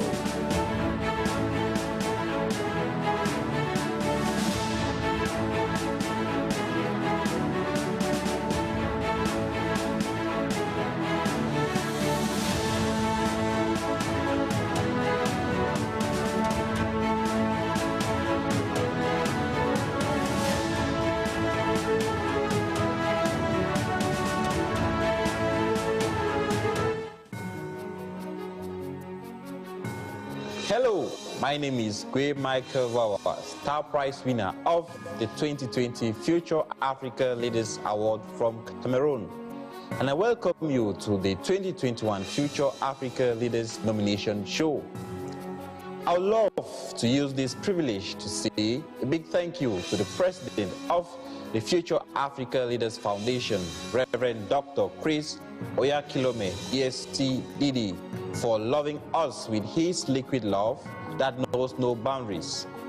Such love has produced in us and for us the passion that drives us to making Africa the Africa of our dreams. Over the years, the science and technology gap between Africa and the rest of the world has grown. Most African countries have yet to transform their policies to reflect feasible programs for science-led development. Africa must develop the technological capacity and culture to accelerate development. Sub-Saharan Africa, for example, contributes about 2.3% of world gross domestic product, but is responsible for only 0.4% of global expenditure in research and development, that's R&D. With 13.4% of the world's population, the continent is home to only 1.1% of the world's scientific researchers. The Future Africa Leaders Foundation has invested in enlightening the young people in the area of technology for the past 9 years and believes technology in Africa has the potential to create more impact faster than anywhere in the world. There will be a lot of barriers on this prediction, but there is no stopping of the continent's wired future if proper attention is given to it. In our pursuit as a foundation to overcome the challenges of Africa's technological and scientific advancement, the FALF has endowed leaders who have contributed immensely to their society by bringing technological solutions to their nations. 2018 FALA winner Daniel Dahaba created an app called WeGo, which gives the arrival time of public buses in Morocco. The use of this application is currently adopted by some cities in Morocco. 2016 FALA winner Joel Thiago has created a language translation application software called Realingua that helps connect people with different ethnicity in Angola and also helps the Portuguese, Brazilian, and Chinese community communicate with the people of Angola effectively. Tonight, the foundation has put together several young people involved in projects that seek to address some of the challenges centered around technology. I now present to you the next set of nominees. Nzometia Nervous Tetsop from Cameroon. Emmanuel Gian Finawa from Ghana. Felix Femengia from Cameroon. Ngambaka Gio Oliver from Republic of Congo. Gideon Che Dozie Okeke from Nigeria. Nzometia Nervous Tetsop is a 23-year-old tech innovator and community builder from Cameroon with a strong interest in youth leadership. As an electrical and electronic engineering student at the University of Biu, a top university in Cameroon, he began utilizing technology to lead a positive change in his community. As vice president of his student association, he impacted close to 3,000 students in his university through several workshops and seminars on career orientation, leadership, and opportunities in the field of information technology. He founded an organization in 2018 called NerveTech with the vision to create a tech ecosystem for innovation and a mission to boost technological advancement by building a platform for skills acquisition and bringing innovative solutions to local problems. Alongside his team of 2,000 young leaders in the NerveTech community, NerveTech education, and a makerspace, Nervous has imprinted an indelible mark of impact and influence in his community. He organized an innovation challenge where he empowered 20,000 young tech entrepreneurs and innovators all over the nation to design and implement innovative tech solutions for sustainable development in sectors like transport, education, agriculture, fintech, health, etc.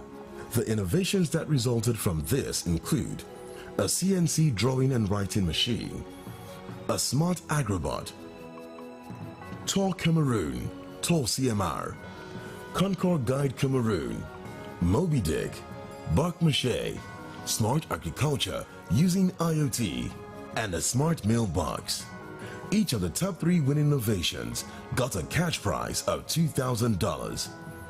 In 2019, he won the prize for the Best Engineering Project of the Year in an event organized by National Polytechnic, where he presented a computerized numerical control CNC machine used for laser engraving and routing.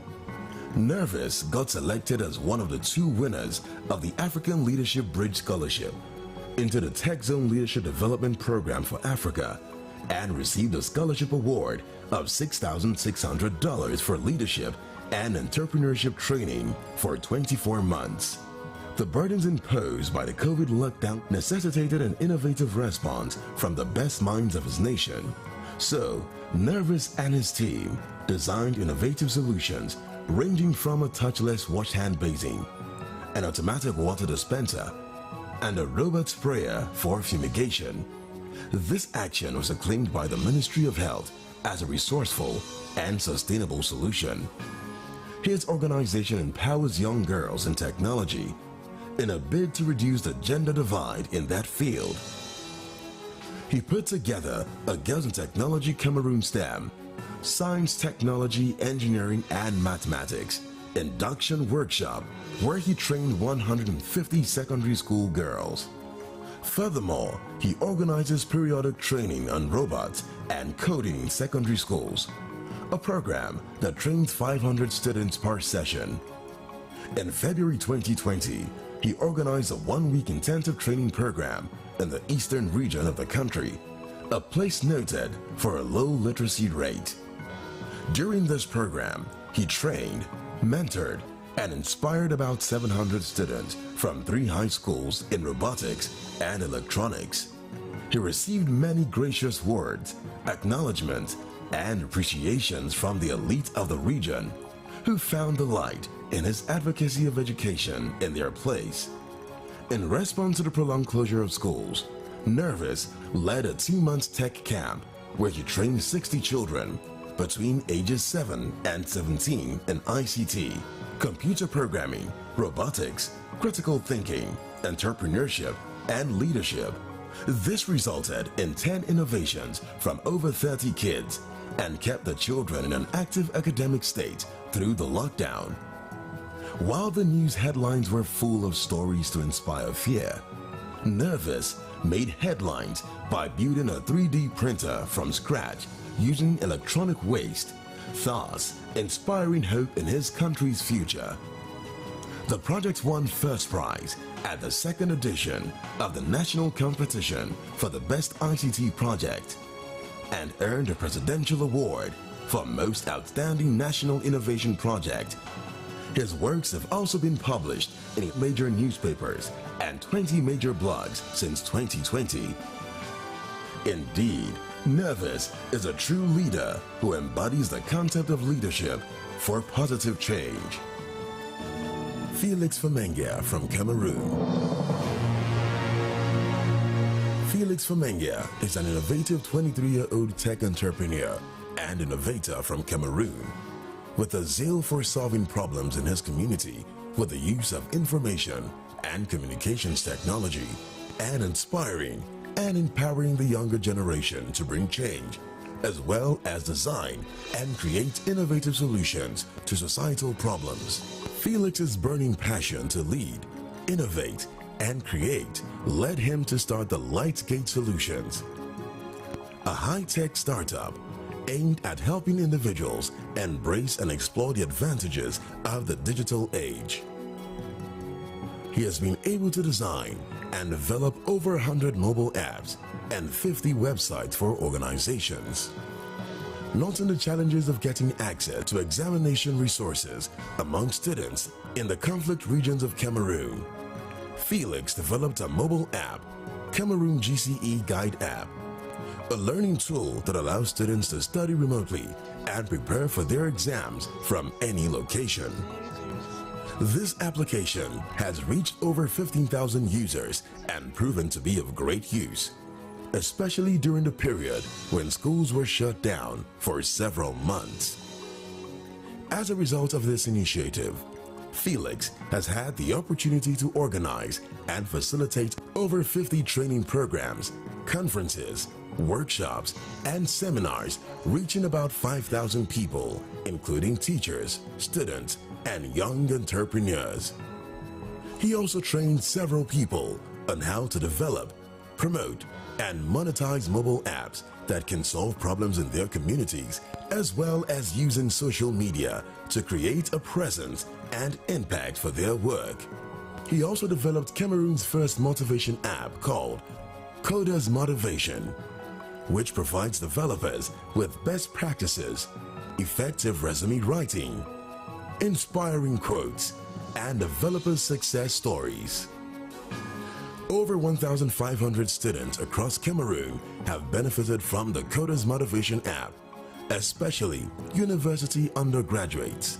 Driven by his unwavering passion for humanity, Felix, for his exemplary accomplishments and impact in his field, has notable awards and commendations such as the 2020 Cameroon Achievers Award, Best Project Education at the Premium Awards by the University of Biu, and 2019 Digital Citizenship of the Year, obtained for his remarkable efforts in using social media and technology to advance solutions to the country's most pressing problems. Felix is truly a remarkable change maker, a source of hope and inspiration to many young people in Cameroon. Emmanuel Gian Finawa is a 23-year-old young leader and a technology enthusiast from Ghana who is passionate about providing lasting solutions to challenges in his world. In 2021, noting that over 90% of basic schools and over 40% of secondary schools in Ghana do not have science laboratories, he provided a solution by developing the Science Box. The Science Box is a learning support box that offers students from basic school to secondary school the opportunity to perform over 50 physics, chemistry, and biology experiments based on their curricula. The Science Box has been accepted in numerous schools, aiding over 20,000 students and teachers. Emmanuel and his team also developed the Insowe app, a mobile app that provides learning guides to students from crèche to senior high school in their studies. The Insowe app got over 500 downloads in just 1 month and has since become a companion for students in Ghana. He also introduced an internship program in 2019 that has seen over 4,000 senior high school students and graduates gain work experience through project-based internships with companies during their vacation. From 2019 till date, he has trained over 30,000 Ghanaian youth in computer programming, animation, networking, digital marketing, and software development. Emmanuel's proactiveness in meeting the needs of young people in Ghana has indeed distinguished him as an exceptional leader whose stellar contributions to the society is worthy of emulation. Ngambaka Joe Oliver from the Republic of Congo. Joe Oliver Ngambaka is a 24-year-old social activist from the Republic of Congo whose deep hunger for a better African society through technology and innovation has affected change and impacted many in his world. He is a second-year undergraduate of the University of Science and Technology, Sang Melina in Yaoundé, Cameroon. To curb the challenge of litter on the streets and improve waste management processes, Joe Oliver created an application called Smart Bags that helps garbage companies to locate full garbage cans wherever they are. To help medics and health workers manage patients' information effectively, Joe Oliver and his team of young engineers created softwares that fast-track the processing of patients' data and optimizes manpower usage in a hospital. In the city of Sangmelima, Joe Oliver's foundation, called NAG, organized various conferences where he impacted over 200 students, with themes such as Africa facing the world via technology, personal development, and entrepreneurship. These youths were equipped with knowledge and empowered to face the world through technology and innovation. The NAG Foundation won Project of the Year at an exhibition on the official inauguration of the Africa Digital Center in Cameroon.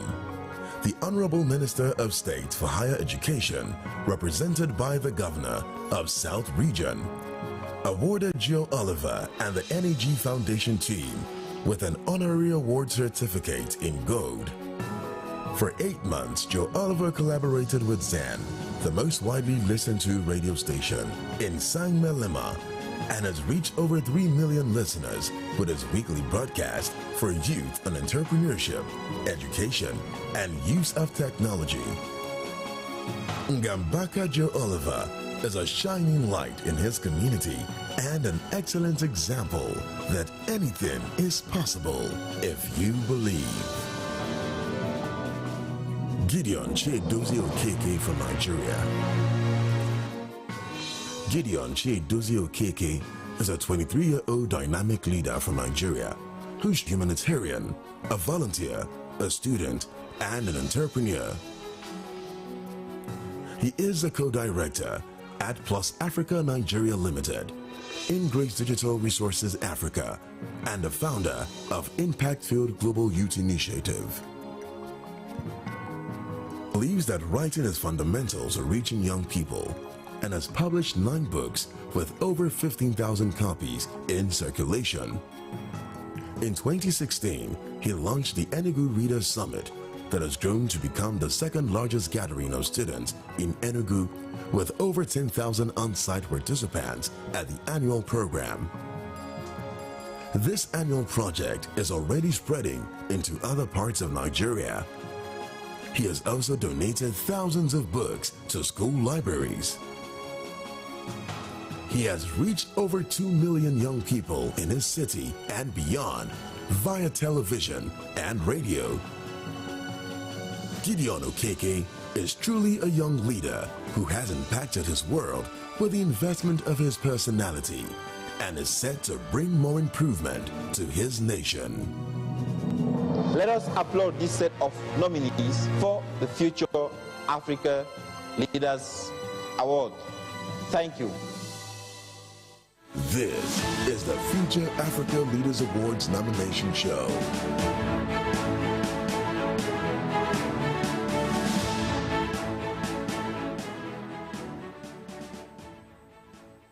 Wow, what a set of inspiring young Africans.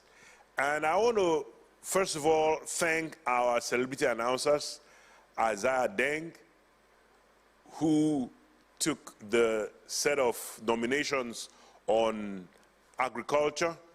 And I also want to thank Michael Ngwewawa from Cameroon. Now Isaiah is from South Sudan, who took the set of nominations for technology. I want to thank them for doing a beautiful, wonderful job and showcasing such inspiring young Africans, letting us know that there's really a great future for the continent. I'm looking forward really to the 9th edition of the Future Africa Leaders Awards. You know, the awards began in 2013, and this year's nomination, this year's Star Prize winner and all the winners promises to be a fantastic show. And I have a special announcement that I'll be letting you know about the Future Africa Leaders Awards show coming up on the 31st of December. I'm very sure you'll be excited what I have to tell you, but that will be later in this nominations show. Going forward, we are going to be having spoken word from Happiness, and after Happiness shares the spoken word with us, we will be having the next set of nominations, and they will be done by Candle Shoki, a past winner of the Fala, and she would be sharing with us, announcing the winners in the field of humanitarian activism.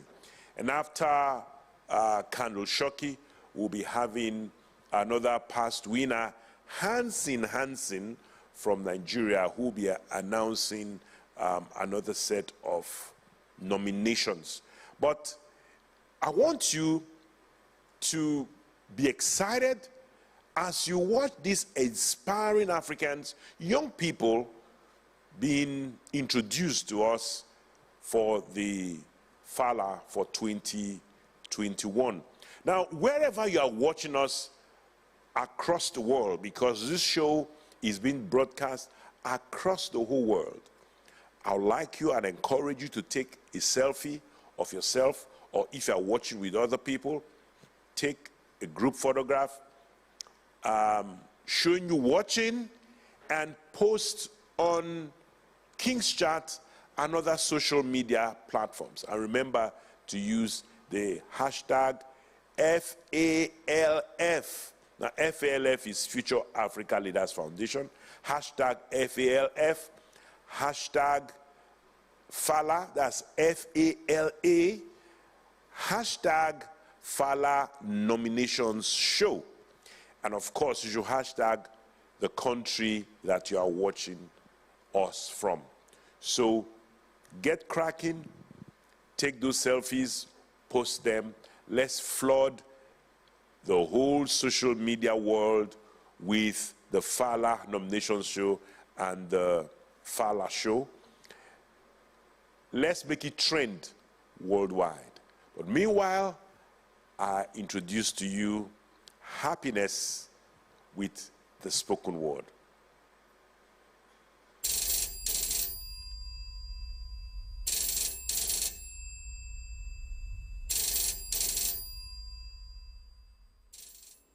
Hello. It's me calling once again. The land of possibilities, home to millions and billions of great and beautiful people, treasure land to those who seek and to all seekers of greatness. It's me calling again. Some call me black, the dark continent, but they are so wrong. Because for so long, I have been all shades of colors. You can call me red, love, sacrifice, brotherhood, and passion. You can call me blue.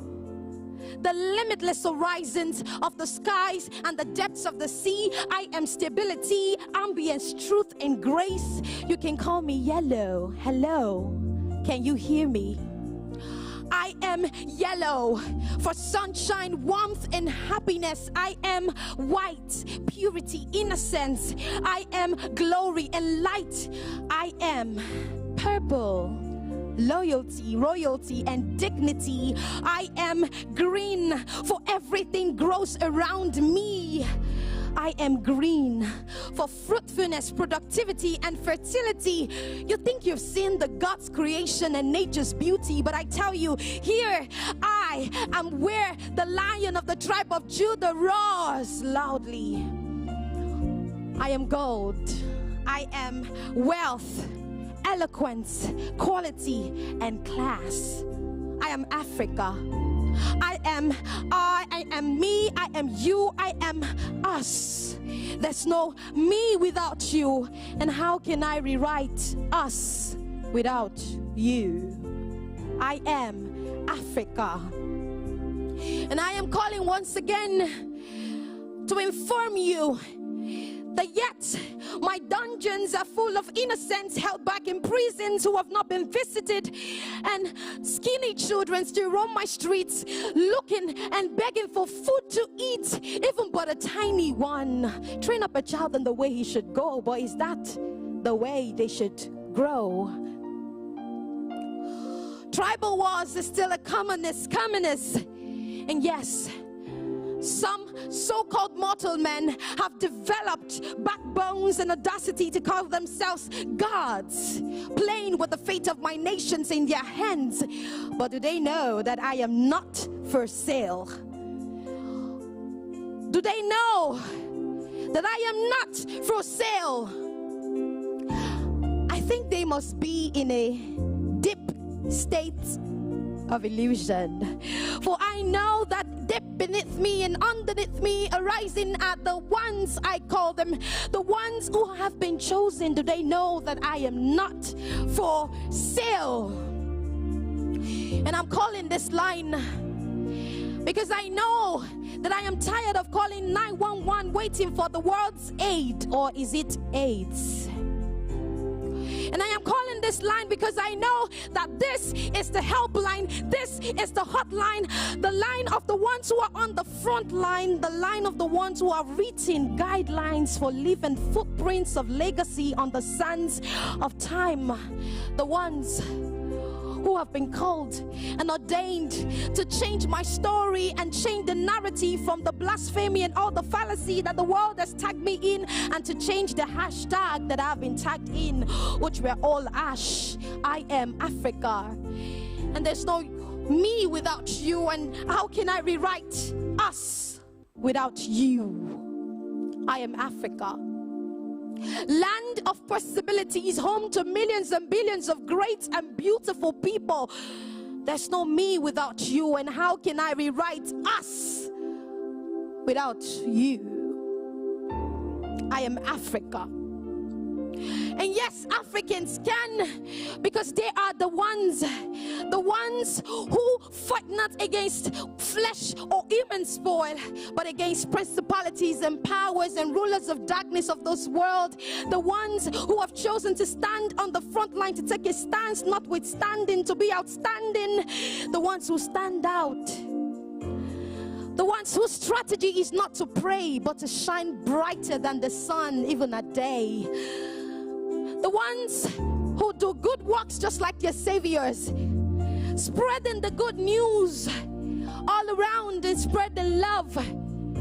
Honorable captains of countries, watchmen of nations, generals of generations, leaders of light.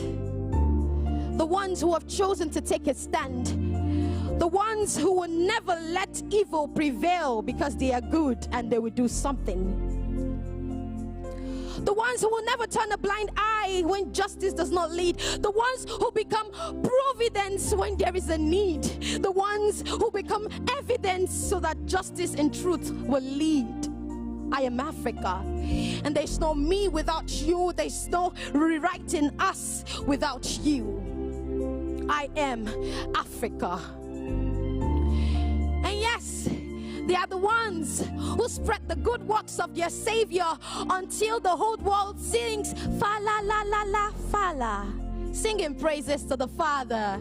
The ones who have chosen to not just spread this gospel, but the love of the Father. And I have your records, because when I check the historical sheets and the spreadsheets year by year, I see your PowerPoint and I see that you excel. Thank you for spreading your love all abroad. Thank you for choosing to be the solution to the cries of many. I'm talking about the ones who do not need to be residents of a nation or presidents of a country or the government of a city or of a nation to effect a change. I have your records. My nations call you the ones who are peace in the furnace of chaos, punctuations of ease in the tales of hardship, cures when the cancer of the fiasco tries to spread, the helpline when my voice is calling. My nations call you the ones who spread the true mirror that the world should be looking into, the Word of God and love. The ones who fight this battle with ammunitions of love, nuclear bombs of love, hope, and faith. And yes, projects projected at making my lands a better place. I am at war, and that's why I'm calling. But I'm calling on to more soldiers to join this battle, because this battle is for the strong and it is for you. I say I am Africa, and there's no me without you. There's no rewriting us without you. My nations call you some beautiful names again. The Elijahs who send down rains upon my lands, wetting them and making sure they flourish. They call you Joshua, the ones who make the sun stand still while my people embrace transformation and victory. They call you Deborah, the leaders who are ready to take on the baton and finish the race. They call you Jesus, stars of salvation. My nation calls you more and more beautiful names, because you have done beautiful deeds. And I am Africa, and there is no me without you. There's no rewriting us without you. And on that day when the Savior will finally come, remember that he will say to you, just like the Bible says in the book of Matthew 25, he will say to you that when I was hungry, you gave me food. When I was thirsty, you gave me living waters. When I was stuck in the prison, you visited me. And when I was clothless, you provided me shelter. And then you will wonder and say to him, Lord, when exactly did I do all these things you say I do? And then he's going to look at you and say, you fed me when you fed the communities in drought and famine. You fed me by building boreholes in communities without water. You clothed me by providing shelter for millions and billions of children around the world. And he will applaud you, and he will sing, fa la la la la, fa la. And I remain Africa. There's no me without you, and there's no rewriting us without you.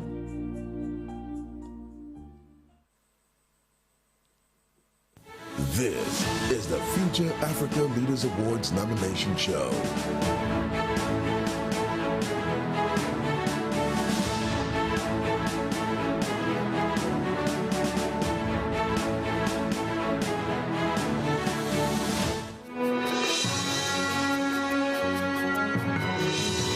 My name is Kendall Shauki, a winner of the 2015 Future Africa Leaders Award from Egypt.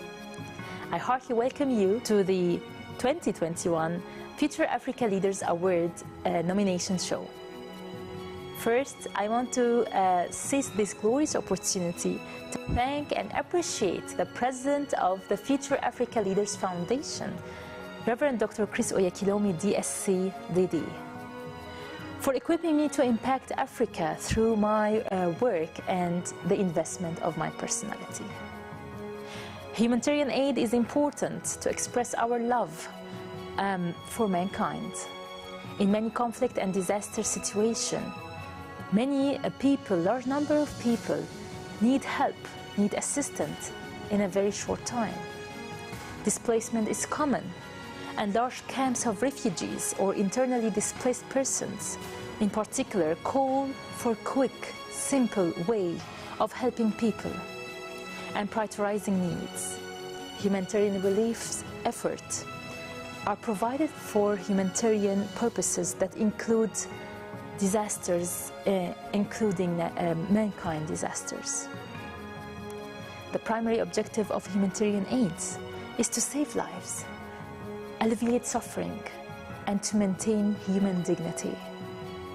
But every humanitarian action and participation starts with an engagement, and this engagement, first and foremost, always starts from the mind. It's therefore not surprising that in the vocabulary of humanitarian assistance, the words Future Africa Leaders Foundation means immediate or imminent solutions. The Future Africa Leaders Foundation has contributed immensely to humanitarian works across Africa. Through the Leadership Initiative Awards, over 16 million humanitarian actions have been carried out among young people. Through this platform, since its inception in 2018 till date. Tonight, I'm very privileged to unveil some young people who have significantly touched and enriched lives through their exploits.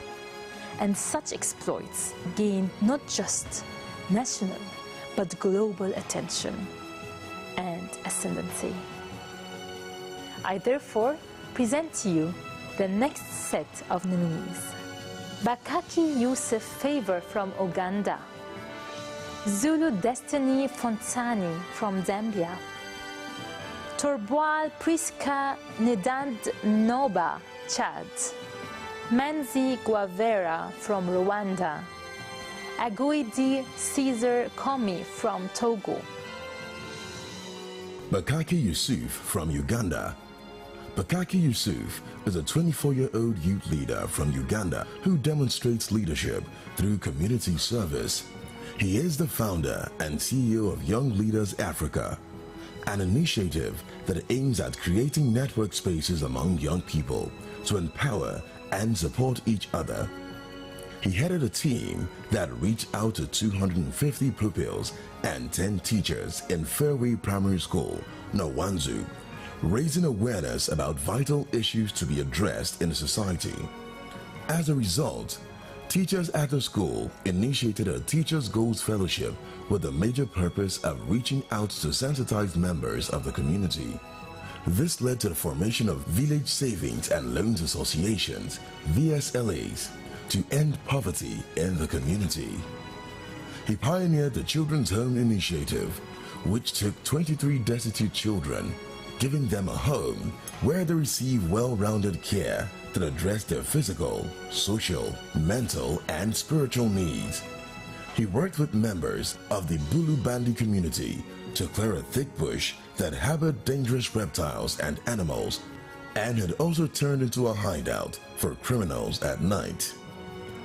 He also led his team to eliminate a 6-meter wide, 4-meter deep body of stagnant water that was a breeding ground for mosquitoes that caused malaria.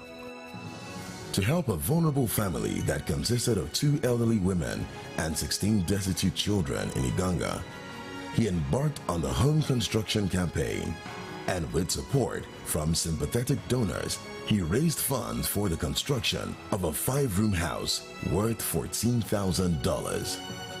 He championed a campaign that reached out to 4,000 community members in the Mayuge district, where people with albinism were suffering from human rights abuse and discrimination, and conducted anti-discrimination marches. He also provided sunblock lotion to 20 PWA to protect their skins from the deleterious effects of the sun. He organized a prison outreach where he distributed 50 copies of Christian devotionals, as well as toiletries and sanitizers to Iganga Main Prison with the purpose of restoring hope and helping those affected by crime and incarceration to heal and flourish, and to make the prison hygienic and a safer place. His team reached out to community members in the Iganga district and equipped them with agricultural skills and knowledge, and provided seeds that help people start and manage home gardens that have become a source of much needed revenue and nutrition. In his No to Streets project, he led a team that reached out to 157 street children with the provision of meals, counseling, and guidance, and spiritual empowerment. As a result, he influenced and helped 25 children to reintegrate with their respective families, and provided 13 children a shelter where they have access to basic needs. Bakaki Yusuf has shown great concern for the needs of his people and the capacity to meet those needs, traits that make a great leader. He has made a great improvement in his community in the field of education and poverty eradication. He is indeed a great and promising young leader. Destiny Fonstani from Zambia. Destiny Fonstani Zulu is a 21-year-old visionary young leader from Zambia and a founder of the Light of the World organization, which looks after 500 widows across the Copperbelt province. In order to achieve his goals, he leads a team of 118 vibrant youth volunteers who work with him to impact thousands of lives in Zambia. Destiny and his team adopted an orphanage in the Chingola district, renovated it, and stocked it with food and other groceries. He further sponsored 23 out of the 38 orphans back to school by supplying them with school uniforms, backpacks, school shoes, and other educational materials. Destiny also initiated a back-to-school campaign through his Family Christian Devotional platform, where he supported children from 210 homes with much-needed materials and school fees to resume schooling. Destiny and his team also adopted the Home of Merciful Beginnings Foundation for disabled orphans and vulnerable children. With the help of the foundation's coordinator, he created a learning environment for the orphans, provided foodstuff and groceries, and provided them with 4 caretakers. This project started in March 2021 with 21 orphans. The number of orphans has since grown to 78. Together with his team, Destiny organized an empowerment outreach for disadvantaged female youths and widows in his community. He distributed foodstuffs, blankets, and other necessities, and through this outreach, over 2,000 people in 820 homes were impacted. Destiny organized his team and distributed foodstuffs and groceries to the aged, widows, and home caretakers to support them. This initiative reached over 1,000 people from different communities. He organized a fashion design workshop for disabled youth in Chingola and acquired 18 sewing machines to empower them. He also embarked on a clothes distribution project for underprivileged homes, reaching 200 families. For easy and free access to quality education, he built a mini library that boasts of 218 textbooks. This library is accessed by over 1,000 young people from community schools nearby. He started a drug abuse sensitization campaign and conducted a rehabilitation program. This program touched over 700 street kids and helped 418 with trainings on skills development. 117 of them got off the street and were helped back to school. Destiny has greatly contributed to the economic growth of his country through empowering young people and widows.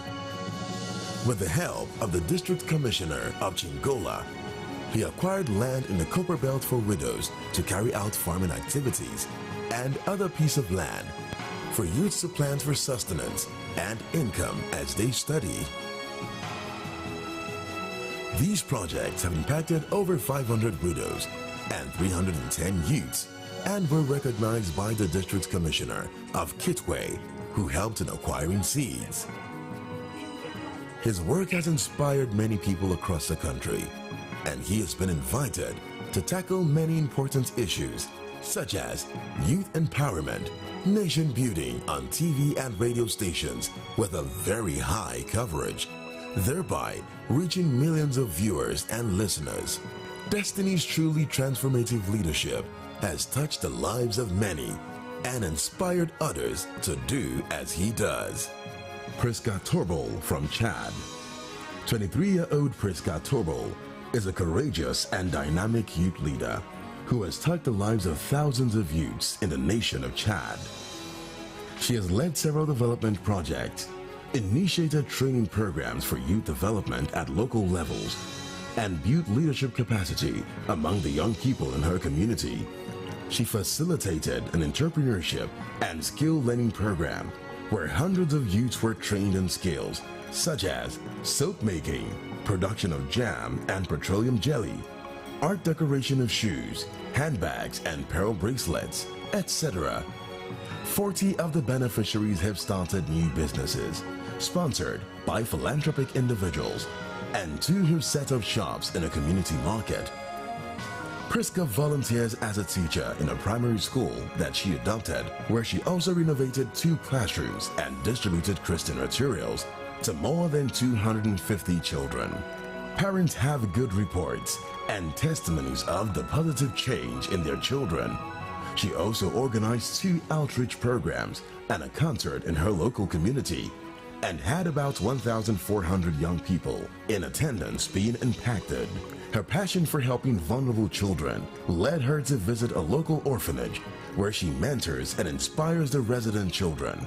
They have weekly study meetings with Priska, and these sessions instill the right mindset in the young ones who are being groomed to know that they have and are the advantage. She also fed 250 orphans on her birthday. In 2021, she embarked on a missionary trip with her team in the south region of Chad, renowned for kidnapping and killings. In 5 days, they reached out to 995 people, both young and old. They trained 16 leaders and pioneered a teen center that is now thriving and growing. In that same city, she organized an outdoor program which witnessed and impacted 300 participants. The effect of this program led to the stop of the kidnap incidents during the period. She organized another impactful outreach she tagged Youth of Chad, There is Hope for You, which saw another 600 youth impacted with a message of hope. Indeed, Priska has shown many the light and proven that change is possible. Manzi Guevara from Rwanda. Manzi Guevara is a 23-year-old self-driven youth leader from Rwanda with a strong passion for impacting lives and building a better community by providing sustainable solutions for health, quality education, and eradication of hunger in his country. Challenged by a high demand for blood in Rwanda, Guevara, as a software engineer, created a digital health service called Blood Donor, which provides support services for hospitals and health centers. By helping them manage their blood donation process and networking blood donors, hospitals, blood recipients, and healthcare workers. There are currently over 1,050 people registered on the website, with over 1,000 liters of blood donated within the first 3-week period of operation. This solution has been adopted by 100 hospitals, health centers, and health organizations across Rwanda and other countries in Africa, including Malawi and Kenya. To curb extreme hunger in Rwanda that ran for 5 months, Guevara raised funds and got material donations for a food drive that benefited over 840 children from 280 families. This project extended to 120 street children who received proper meals for a 3-month period. Indeed, Guevara is a vibrant African youth who stands out as a true and exceptional leader with passion and exemplary works for transforming Africa. Caesar Komi Agwidi from Togo. Caesar Agwidi is a 23-year-old Togolese who is vibrant, self-driven, inspiring, and passionate about community development, youth capacity building, nation building, and the development of the African continent. His zeal and unwavering love for a better Africa led him to organize in his country and the West African sub-regions several humanitarian projects. He created an organization named The Influence, which aims at building the capacity of young people with leadership potentials, thereby creating a spark to ignite impactful and trustworthy future leadership on the continent, reaching more than 5,000 young people, not only in Togo, but also in the West African sub-regions. Early this year, as one of the leaders of the IESS, a student health initiative at the University of Lomé, in collaboration with the National Insurance Institute and a health-based NGO, AIM Afrique, he assisted with the fairground health consultations for vulnerable populations in Togo. 2,989 patients were reached and treated including 292 cases of serious pathologies in 18 districts of the city of Lomé, resulting in a drastic change in all their lives and all their families. During the last presidential elections in Togo, as an ambassador of peace, Caesar organized a conference called Peace for Togo, bringing together more than 200 young leaders, exposing them to civic values and the best attitude to adopt during the electoral period. This prevented uprisings and chaos, usually caused by young people during this period. Also, he organized a series of conferences on the Lomé campus, addressing the involvement of young students in carrying out their missions to their communities while they are still on campus. On the occasion of the Africa Day, Caesar partnered with Togolese National Television, TVT, and held a television program motivating and inspiring African youths to stand up to solve the challenges in their different communities. He reached an audience of more than 15 million in Togo, in Africa, and in the African diaspora. Truly, Caesar Agüiri is the kind of leader that the world and especially Africa needs at a time like this. It is our hope that more will follow in his footsteps and bring about outstanding development in Africa. Let us applaud this set of nominees for the Future Africa Leaders Awards. This is the Future Africa Leaders Awards nomination show.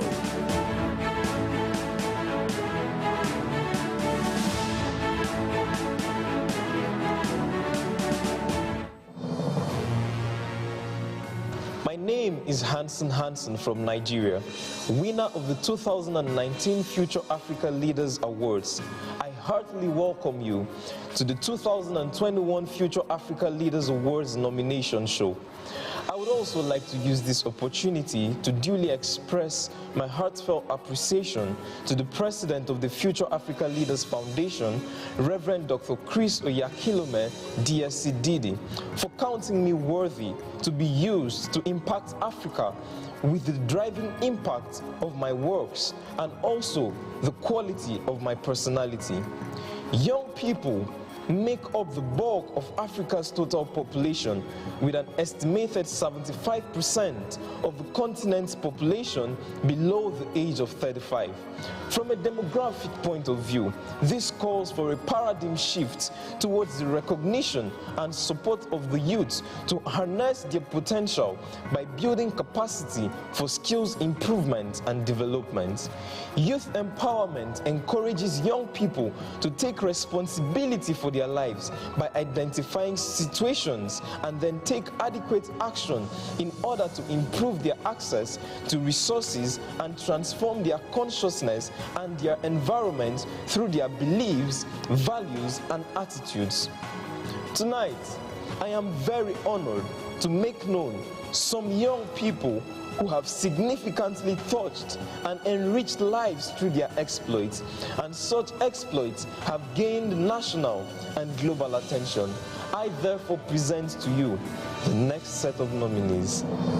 Sampong Matilda from Ghana, Nyanfor Ezekiel from Liberia, Azaria Tendai from Malawi, Asuko Abraham from Nigeria, Zohu Lionel from Togo, Derek Absalom from Tanzania, Matilda Asentewa Sampong from Ghana. Matilda Asentewa Sampong is a passionate philanthropist from Ghana with an unquenchable zeal to solve societal problems in the simplest ways. Matilda is an advocate for STEM education for girls to help bridge the gender disparity in STEM-related fields. Matilda founded STEM Ghana Initiative, a non-profit organization, in 2018 during her second year at the university to help young girls overcome science and math anxiety and pursue their dream careers in STEM fields. Matilda held her first STEM outreach with funds from her personal upkeep, but subsequently gained partnership with GH Scientific and Wisdom GH for its events. Through STEM Ghana Initiative, Matilda partnered with Ghana Scientific, the Sierra Leone Embassy, and the Colombian Embassy and organized a community school outreach with the theme, Yes, She Can. The outreach was to ensure that no girl dropped out of school. As director, Ghana's chapter for Young Global Leaders Network, Matilda organized the biannual summit in November 2019 and in November 2021 with delegates from 21 African countries. This summit, held in Ghana, and mobilized a diversity of over 1,000 delegates and policymakers from African countries, comprising government officials, members of the diplomatic corps, international agency representatives, entrepreneurs, emerging youth leaders, and student leaders, and has impacted over 20,000 youths across Africa. Matilda's interest in science and in solving societal problems led to the invention of a sanitary pad made with banana fiber, along with a partner. This has helped young girls stay in school and curbed frequent absences from school. As part of the International Women's Day celebrations, Matilda and her team organized a tour of 5 schools where she taught schoolgirls how to make reusable sanitary pads. She taught 200 girls in all, and not a single one has dropped out of school. Matilda and her project partner presented their innovation in a competition organized by the Ministry of Business Development and the President of Ghana, and won the 2nd edition of the Presidential Peach. The grant received was used to advance a project and has helped Matilda and her partner save 5,000 girls from dropping out of school. To tackle unemployment among the youth, Matilda used her position as the country's director for Young Global Leaders Network. An avid environmental activist, Matilda planted 500 tree seedlings in partnership with the Ghana Forest Commission as part of a nationwide effort to combat climate change. Matilda stands out for her compassion and zeal for the advancement of young girls everywhere. Sandrine Zou from Togo. Sandrine Lionel Zou is a 24-year-old Togolese electrical engineer who is passionate about science and education and campaigns for the involvement of the Togolese in the diaspora in the development of Togo. In a bid to tackle the challenges faced by people as a result of constant electricity load shedding, Sandrine launched Project Villages Heaven, where she and her team provided 370 solar lamps. This enhanced night studying for students and also allowed the villagers enjoy nightlife. She also provided screening for cardiovascular diseases for 200 adults and dewormed 100 children. Aware of the challenges that youth are facing in the choice of university courses, she produced and published a magazine called Jexcel, meaning I Excel, where she explained how to choose an academic program or a profession, how to fit into the job market, as well as information about opportunities in Africa. The magazine contains practical case studies to facilitate the implementation of Method Start and was appreciated by educational leaders. She initiated a national diaspora mentoring program titled One Youth, One Mentor to engage the Togolese in diaspora in the educational development of the country's youth. She also co-founded S Fashion House, an online store of African clothing in France to promote the talents of local designers abroad and enhance the value of the African culture. Sandrine Lionel is a true example of a patriot whose selfless services has impacted and improved the lives of many in her country and has led her peers living abroad to do the same. Sandrine is indeed a promising young African leader. Abraham Sylvester Asukwo from Nigeria. Abraham Sylvester Asukwo is a visionary young leader and a literacy and tech enthusiast from Nigeria who is passionate about education, technological advancement, and helping young people harness their innate potentials. He is the founder of Excelling Youth Initiative, an organization established to support education in rural communities, empower African youth for success and global impact. On International Women's Day 2021, he mobilized rural women to attend an entrepreneurship forum, after which these women were given access to loans. At the event, he charged the rural women to rise and take their place and choose to challenge. To encourage reading and appreciation of books and literature, Abraham and his team organized a reading session at Idua Community High School, reaching 150 students with The Power of Your Mind, a timeless classic. He has also organized different summits on leadership, personal development, and entrepreneurial skills for over 3,000 students in different schools, with Christian literature and books donated. In January 2021, he organized a free 2-month digital skills training on web development and graphic designs in partnership with the Quincy Academy for 30 beneficiaries. And he was appointed as the organization's Chief Operating Officer. On the International Youth Day in 2021, he organized a leadership self-development workshop that had over 50 young people in attendance, with 50 Christian books given to the participants free of charge. In November 2021, he organized an impact outreach in a secondary school with 600 copies of Christian materials donated to the pupils. Teachers received appreciation awards for their outstanding contributions to the school.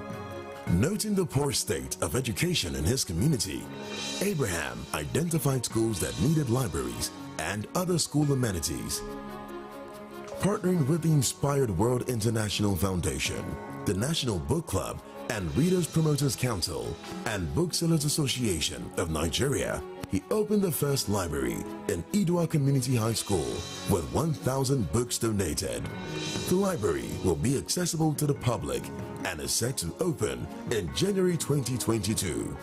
The impact of his project has attracted much recognition, appreciation, and commendation from different communities and non-governmental organizations, which include Edet Amana Foundation, Inspire World International Foundation, Network of Book Readers and Promoters Council of Nigeria, Al Range Limited, Booksellers Association of Nigeria.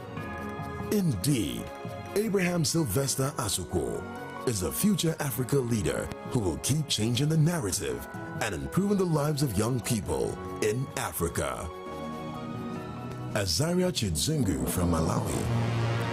19-year-old Azaria Chizungu is a very innovative and inspiring young leader from Malawi. With an earnest desire to improve the livelihood of young people around him, he has taken the mandate to reach all the young people in his nation with the book, Power of Your Mind, a resource that is very helpful for improving lives. Azaria's mandate is thriving as he has been able to reach over 5,000 young people from different schools across his city.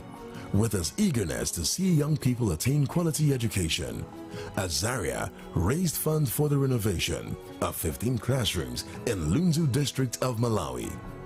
Azaria has truly brought hope to the lives of these young people and has left them inspired to better serve their communities and also to work hard in their academics. Azaria recently started a foundation named Africa's Next Move, where he is helping and training young people on how to use technology to engineer lasting solutions and improve their communities. Through his foundation, he educated young people on basic computer skills and programming. He works with these young people to come up with solutions of how technology can be used to reduce the damage caused by natural disasters like floods. He also arranged with 5 schools in his city to provide computer lessons to students and help them become better literate. Through this move, Azaria has been able to impact the lives of over 150 young people and is looking forward to reaching over 2,000 young people by the end of next year. Azaria Chizungu is truly an innovative great leader who solely believes in the future of Africa. Derek Absalom from Tanzania. Derek Absalom is a 21-year-old youth leader who demonstrates leadership through community service in various sectors. He has worked in the line of civic leadership and youth empowerment for more than 5 years. He has led more than 1,000 students from the 5 universities located in the Southern Highlands. He organized youth leadership groups in secondary schools around the Mbeya region. He worked with the She Can Foundation and under its auspices worked as a project facilitator teaching leadership and nation-building skills to young girls. Derek created the Honey Calf Youth Supporter with the aim of impacting young school children. Through the organization, he impacted 600 primary school students. He also identified 4 orphanages in Mbeya, and together with 35 young leaders he recruited from his university, he raised funds and built modern toilets for the 4 orphanages. As a youth livelihood facilitator, he brought together 200 young leaders, 120 from secondary schools, and 80 from Yela village in Mbeya, and conducted seminars and outreaches to educate them on women's rights and the power of volunteering. He has been chosen to participate in different international conferences, including the Yali conferences and Saving African Nature, SANA, among others. Derek is truly an inspiring young leader. Ezekiel Nyafo from Liberia. Ezekiel Nyafo is a 23-year-old climate activist and entrepreneur from Liberia. He is very passionate about the promotion of the green economy for Africa's development and advancement.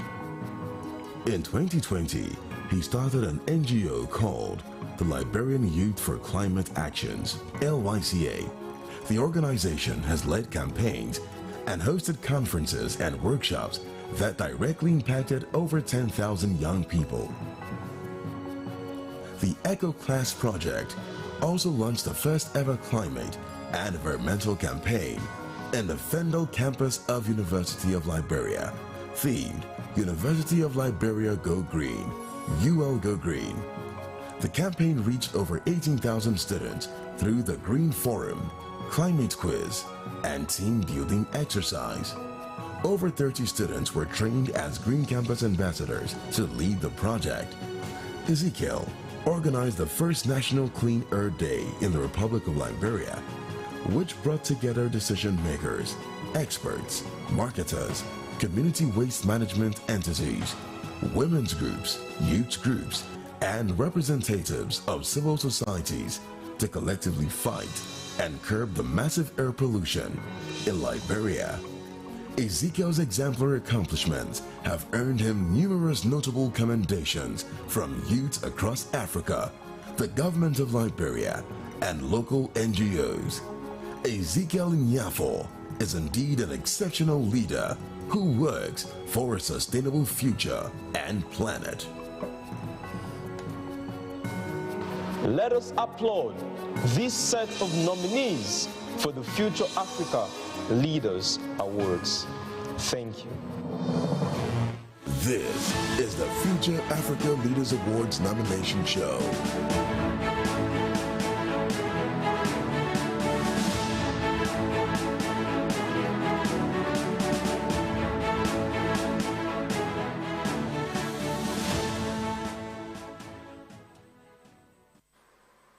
Wow, wow, wow. If you hadn't had the opportunity of watching this nomination show, you wouldn't have known that there are so many inspiring young Africans out there. And the Future Africa Leaders Foundation has, through these awards and through the LIA, been able to inspire and impact millions of young people all over the continent. Surely and certainly the future of the continent is so bright. Thank you, the Future Africa Leaders Foundation. Now, the continent of Africa is full of promise, and as we start our discussions, as we go into the second discussion segment, we do so knowing that Africa's young people are its most valuable asset. Africa indeed is a region of entrepreneurs, agriculturists, policymakers, humanitarians, innovative technologists, students, scholars, and indeed our future young leaders are eager to help to transform Africa.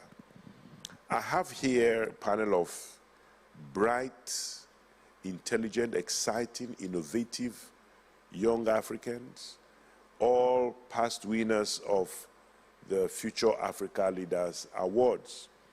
To my far left, first of all, is the Star Prize winner from 2018 from the country of South Sudan, Isaiah Deng. Isaiah, welcome to the nomination show today.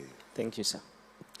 To my immediate left is the 2019 Star Prize winner, the beautiful Babienne Helen Eweni from Cameroon. You're surprised I got the pronunciation well? Thank you so much, Pastor. Right.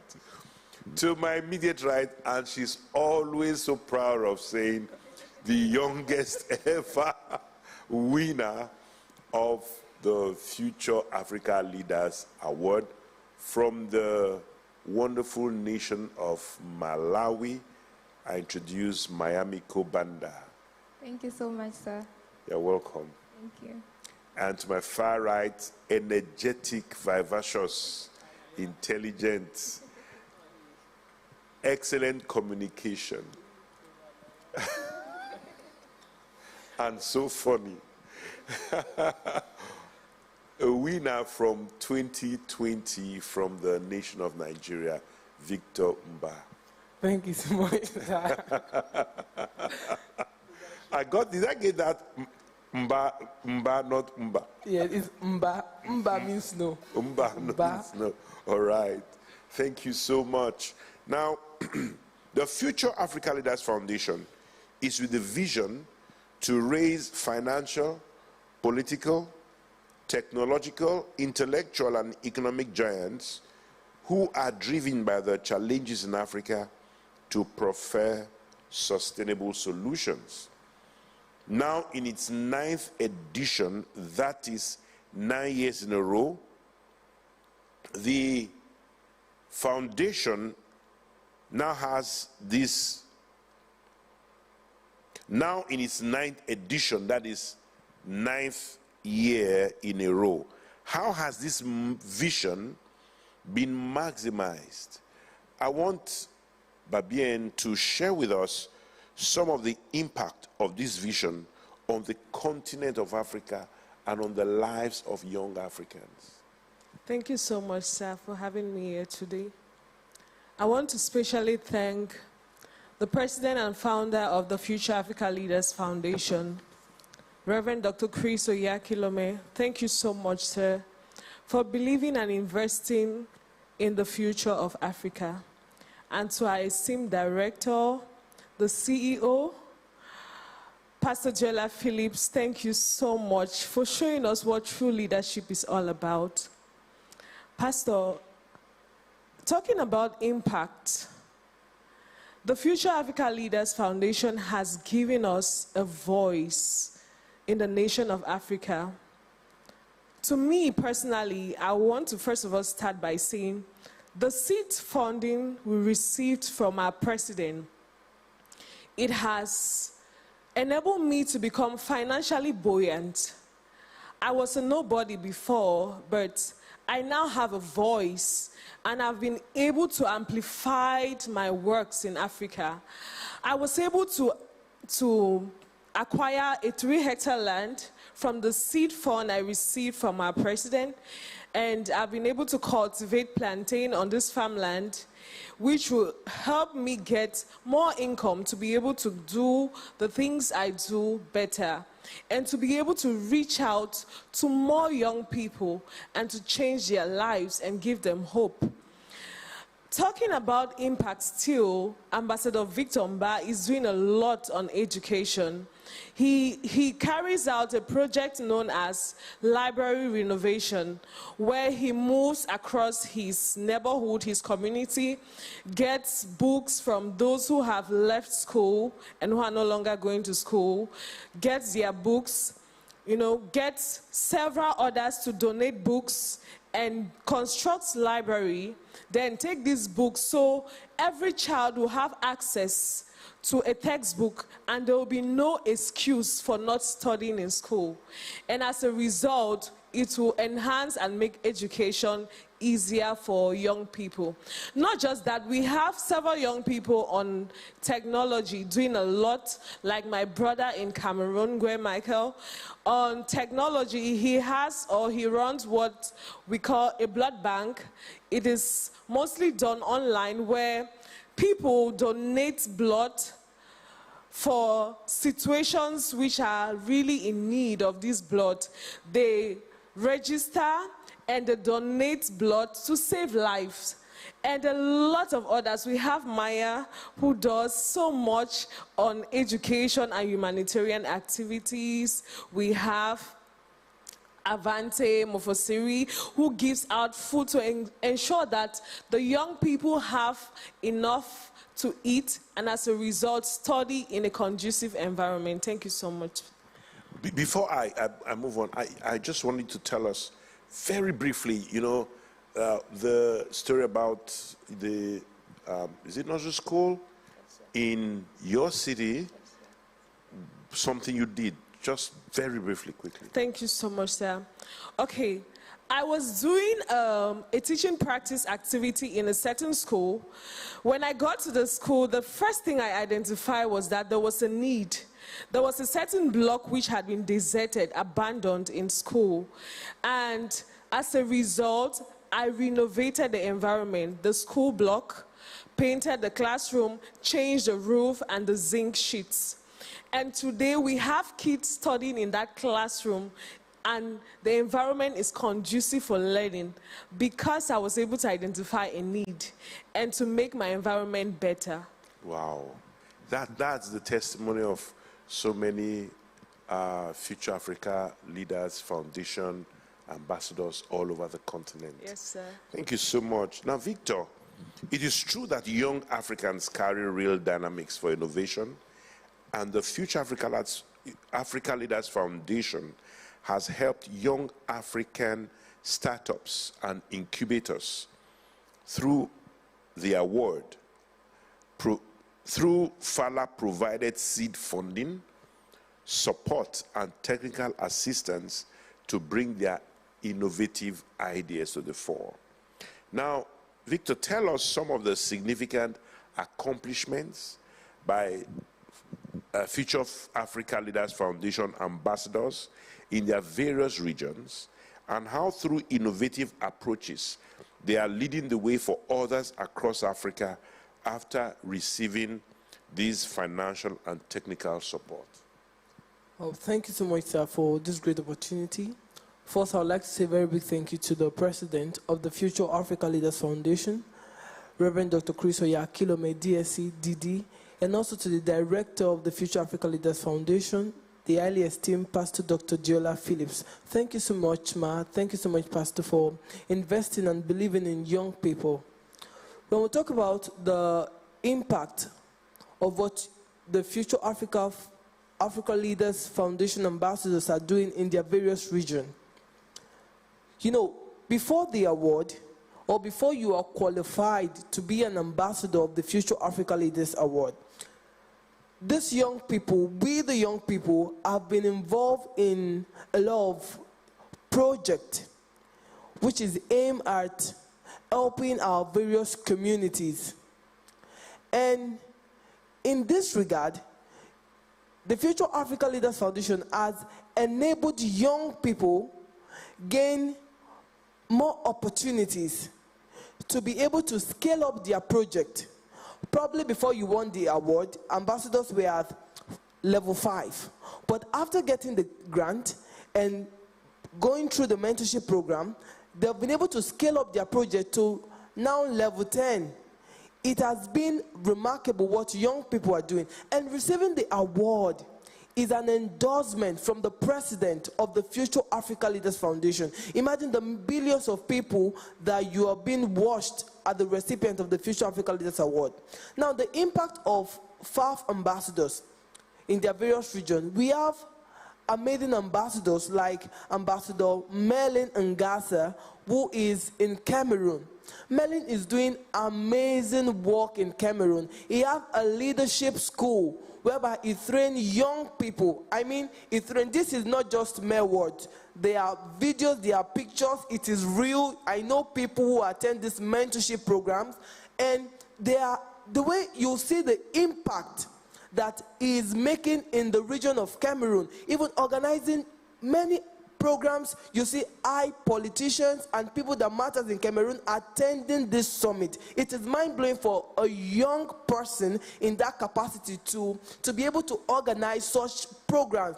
But because of the Future Africa Leaders Foundation, because of the award, because of the mentorship and the empowerment, it is easy for him to do that. We have Ambassador Wisdom Jacob, who have started an agrotech company that helps to manage food waste in Nigeria. That's using technology to help manage food waste. If I go on, we have amazing and ever-inspiring Ambassador Chris Iyama. He's from Nigeria, who has been involved in helping to advocate for rights of young people in Nigeria. It is laudable. Through his help and support, we have been able to stop forced vaccination in Nigeria. And he has been at the forefront in lending his voice to ensure that we have democracy. And he was one of the frontliners in ensuring that the current president of Nigeria signing the Not Too Young to Run campaign in Nigeria. These are impacts that are real, that are tangible. You can see them, you can feel them, you know them, it is real. And this is what young people are doing through the Future Africa Leaders Foundation. And it wouldn't have been possible without the support, the mentorship, and the guidance of the Future Africa Leaders Foundation. And I'd like to say a very big thank you to the president for supporting young people. And it's not just support with word of mouth, but giving the physical support in terms of cash grant, mentorship, and the teaching, the training in building young people to become bold and courageous in leading other people. Thank you so much, sir. Thank you very much, Victor. Thank you. Now, Maya, the potentials of young people is the driving force of our collective prosperity as a continent. Yes. And the Future Africa Leaders Foundation is aimed at expanding the leadership potentials in Africa and for Africa. Over the years, we have seen how through various initiatives, the foundation has continued to strengthen young people's capacities to be effective humanitarian actors. Yes. Now, how can young leaders leverage on the opportunities presented by the foundation to be at the helm of affairs and to drive social change at grassroots levels to begin with? Firstly, I'd like to give a very big thank you to the president of the Future Africa Leaders Foundation, Reverend Dr. Chris Oyakhilome. So I'm very grateful for the platform, and I'm very grateful for the vision that you have for Africa. And also to the CEO and the director of the Future Africa Leaders Foundation, Dr. Diola Phillips. Ma, thank you so much. And thank you so much, sir, for having me on set with you. FAF is the biggest youth platform in Africa, if not the world. This is the biggest, this is as big as it gets. This platform is being watched by different types of people.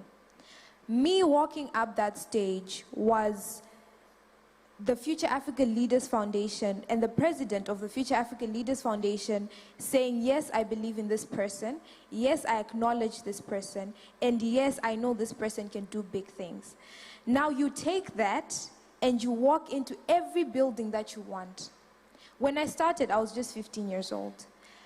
Imagine having a 15-year-old tell you that I want to build you a school. I'm not listening. But now they're listening to me. They cannot not listen. They cannot not listen. This is the platform that the Future Africa Leaders Foundation provides. For example, my fellow ambassador Helen, when she was going back to her country, she got a letter from a former president telling her president to provide her protection. Where do you get that? This is as big as it gets. So join our foundation. This is as big as it gets. This is the best youth platform in Africa. Join us. Thank you very much. I was so captivated by what you're saying. Well, thank God I'm a part of it. Yes, sir. But that was beautiful. That's beautiful. You've heard Maya Banda say it's as big as it gets, and that is really, really a fact. It's as big as it gets. And I noticed that some of our panelists on the previous talk show spoke about how they were watching the talk show watching the nomination show, and how it inspired them to get involved, and they have started making so much impact themselves in their country. Now, Isaiah, you won the 2018 Star Prize. A youth-centric organization's success depends on the participation of young people within the local community, and we applaud the Future Africa Leaders Foundation for motivating and empowering young people to transform their social impact ideas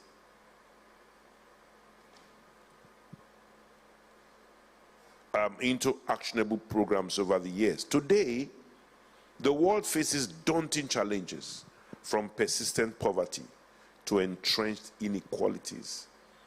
Yet, one key solution is just over the horizon for youth leaders: to develop sustainable projects and nourish constructive exchange of ideas and good practices with hand-on skill development for the benefit of others.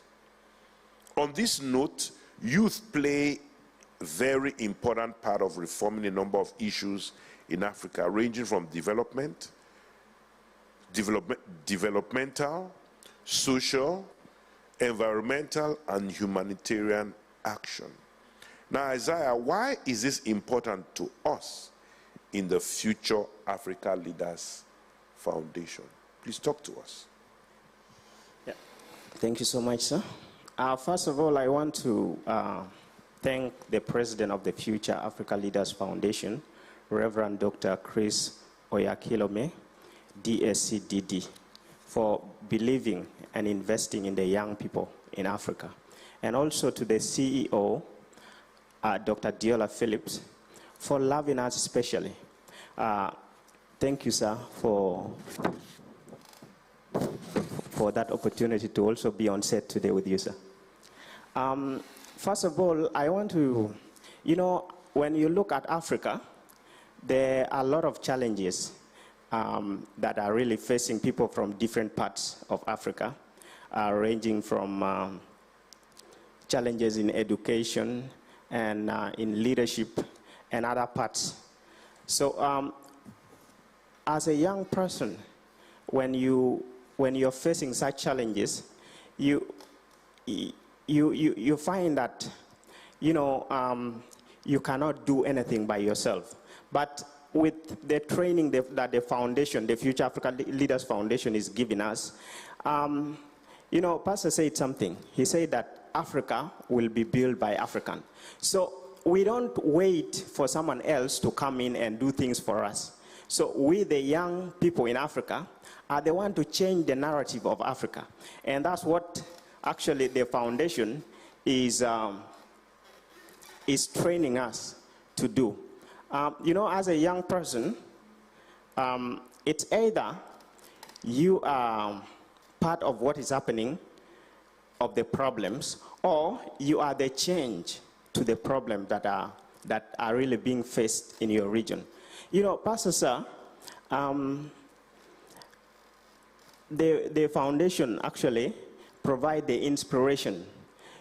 When I was, before I started doing things at this stage, I was doing things, but there was not that much inspiration until I started watching the nomination show. That was in 2017. So when I saw what young people from different parts of Africa were doing, I was inspired. And, you know, I started taking up initiatives. I started doing things. You know, with education, I found out that a lot of young people were out of schools because of school fees in my country, and schools were collapsing because of support and all the other things. So I joined hands with other young people to make sure that we sponsor young people in school. And a lot of other people are really doing that from different parts of Africa. So it's either you step in or you wait for the government, but we cannot wait for the government to start doing things for us. We, the young people, we are the future that Africa actually wants. So thank you, sir. Thank you very, very much. The young people are the future that Africa wants. And not only the future that Africa wants, they are the future that Africa desperately needs. Thank you very much, each one of you. And it's something that Isaiah said shortly, just a few minutes ago. He said how in 2017 he was watching the nomination show and it inspired him to take his work to the next level. You might be watching the nomination show now, and you need to get involved. You can see on the screen the address to sign up. It's so important. And if you get involved and you join the LIA, you might get nominated, you might not get nominated, but the important thing is that you're making a difference. There was a gentleman, a young man, Guevara, who, from which country? From Rwanda. This year is his third year of being nominated. And every one of you was screaming he has to win this year, but his doggedness and not giving up. First time nominated, he wasn't among the winners. Second time, this is third time. But the thing is, he's making such an impact. You know, you said something about 50 million. Actually, sir, we have the platform that the Future Africa Leaders Foundation provides. That is the LIA, the Leadership Initiative Award. Mm-hmm. So that platform actually, it does not only provide us with the solution, but it shows us the problem and how we can solve them. So in the Leadership Initiative Award this year, you find out that the foundation has actually reached out to over 55 million people in Africa. 55 million? Yeah, it's happening in Africa, sir. Wow. And it has impacted over 164 million, sir, you can imagine. 164 million? Yes. Wow. So it's a new day for Africa. It's a new day for Africa, a new day for Africa.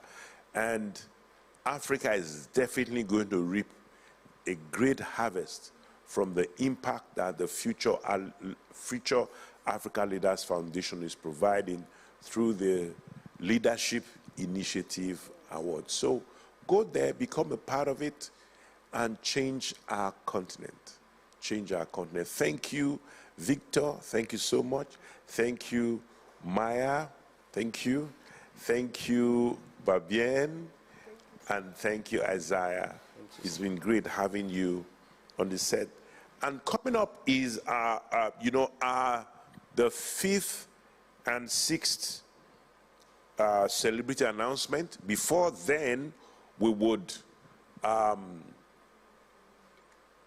watch or listen or receive some great music and introduce who is going to sing for us shortly. But the 5th and 6th celebrity announcers are Teboho Moro on announcing the nominations for education, and Maya Miko Banda announcing the nominations for Girl Child.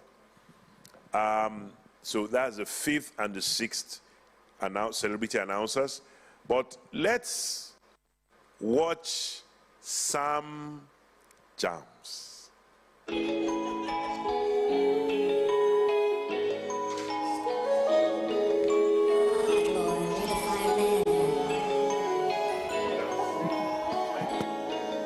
My best days are ahead of me. I've been living free, fulfilling my destiny. Got me singing, oh yeah. Check my resume, failure got nothing on me.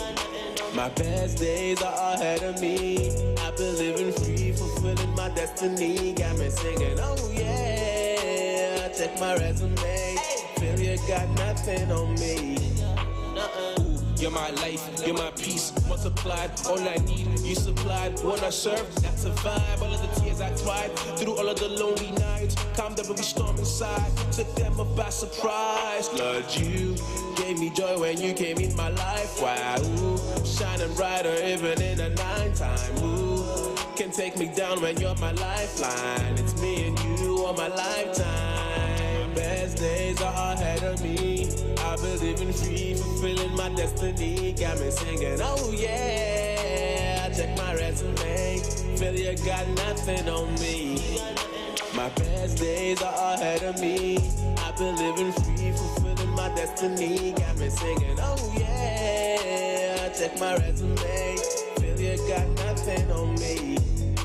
The things you do to me gets my mind blown. That's why I cannot keep you on the low.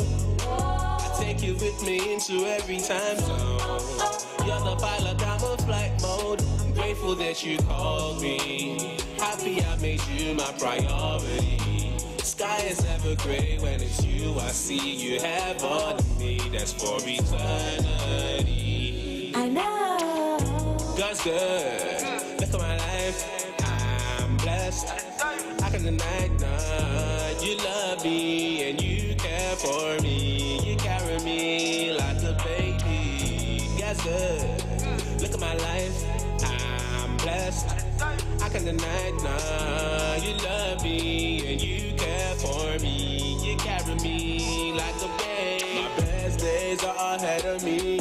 I've been living free, fulfilling my destiny. Got me singing, oh yeah. Check my resume, failure got nothing on me. My best days are ahead of me. I've been living free, fulfilling my destiny. Got me singing, oh yeah. Check my resume, failure got nothing on me. God's good. Look at my life, I'm blessed. I can deny none. You love me and you care for me. This is the Future Africa Leaders Awards nomination show.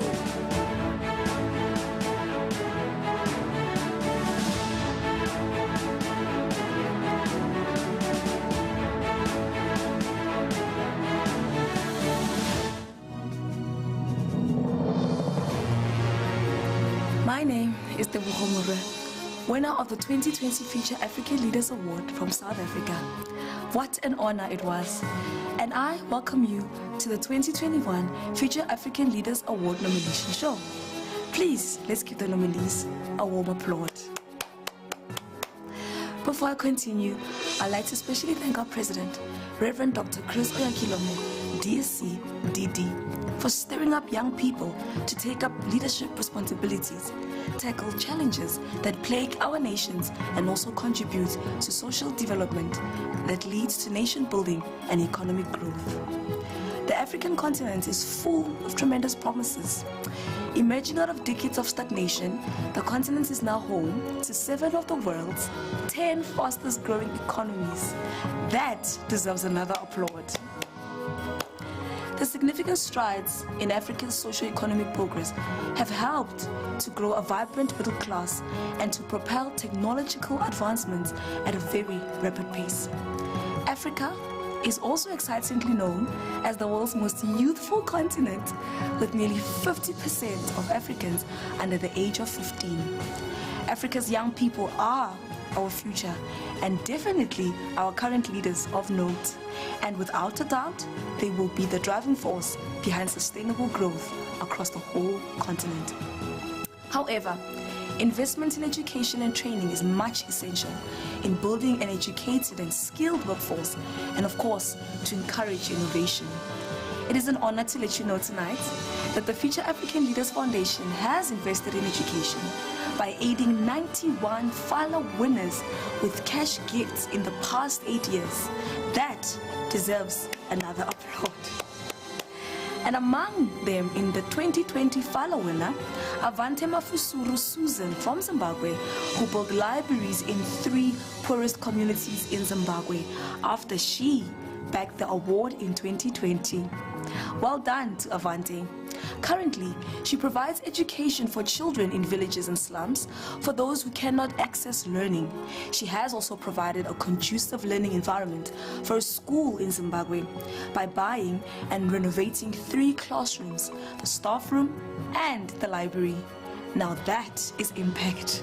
She has also been providing weekly meals for students in Mukuru Slums Learning Institution in Kenya to encourage them, of course, to attend school. And this has proudly resulted in high attendance. It is my honor and my joy tonight to let you know that the Future African Leaders Foundation has once again pinpointed some young Africans whose love goes beyond their cities, their countries, their nations, and of course their love for education as well has gone beyond themselves, their cities, their regions, and even their nations. It is an honor tonight that I present to you the next set of nominees. Isaac Ngida Beatrice from Nigeria, Marvel Mtembu from South Africa, Brakidato Diallo, Chelsea Jagide from Nigeria, Ivana Victoria Sarumola from Botswana,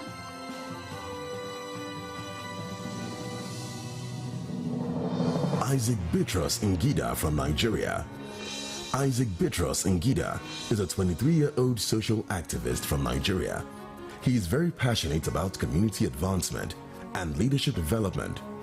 Isaac also partnered with non-governmental organizations to transform lives and communities on the plateau. He also teamed up with the King's Butte Club to organize a book and art festival in Jos, Nigeria. Over 1,000 books were donated to help over 2,000 students from secondary schools around his locality and other communities.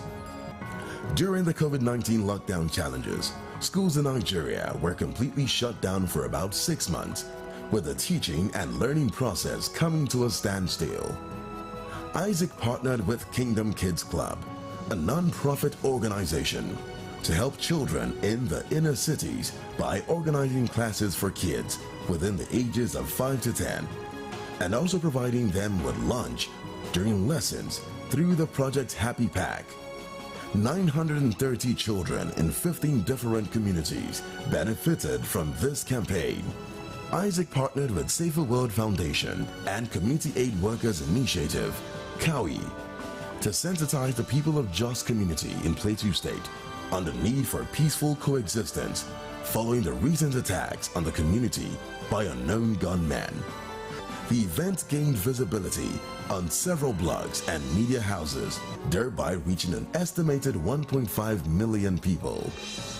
Isaac also partnered with CYPA Africa and the Plateau State government to embark on a project tagged Project New Dogo Nahawa. The project was geared towards rebuilding the Dogo Nahawa community, which was destroyed by insurgents. Isaac and several partners are presently building one of Nigeria's biggest community libraries and tech hub center in Dogo Nahawa.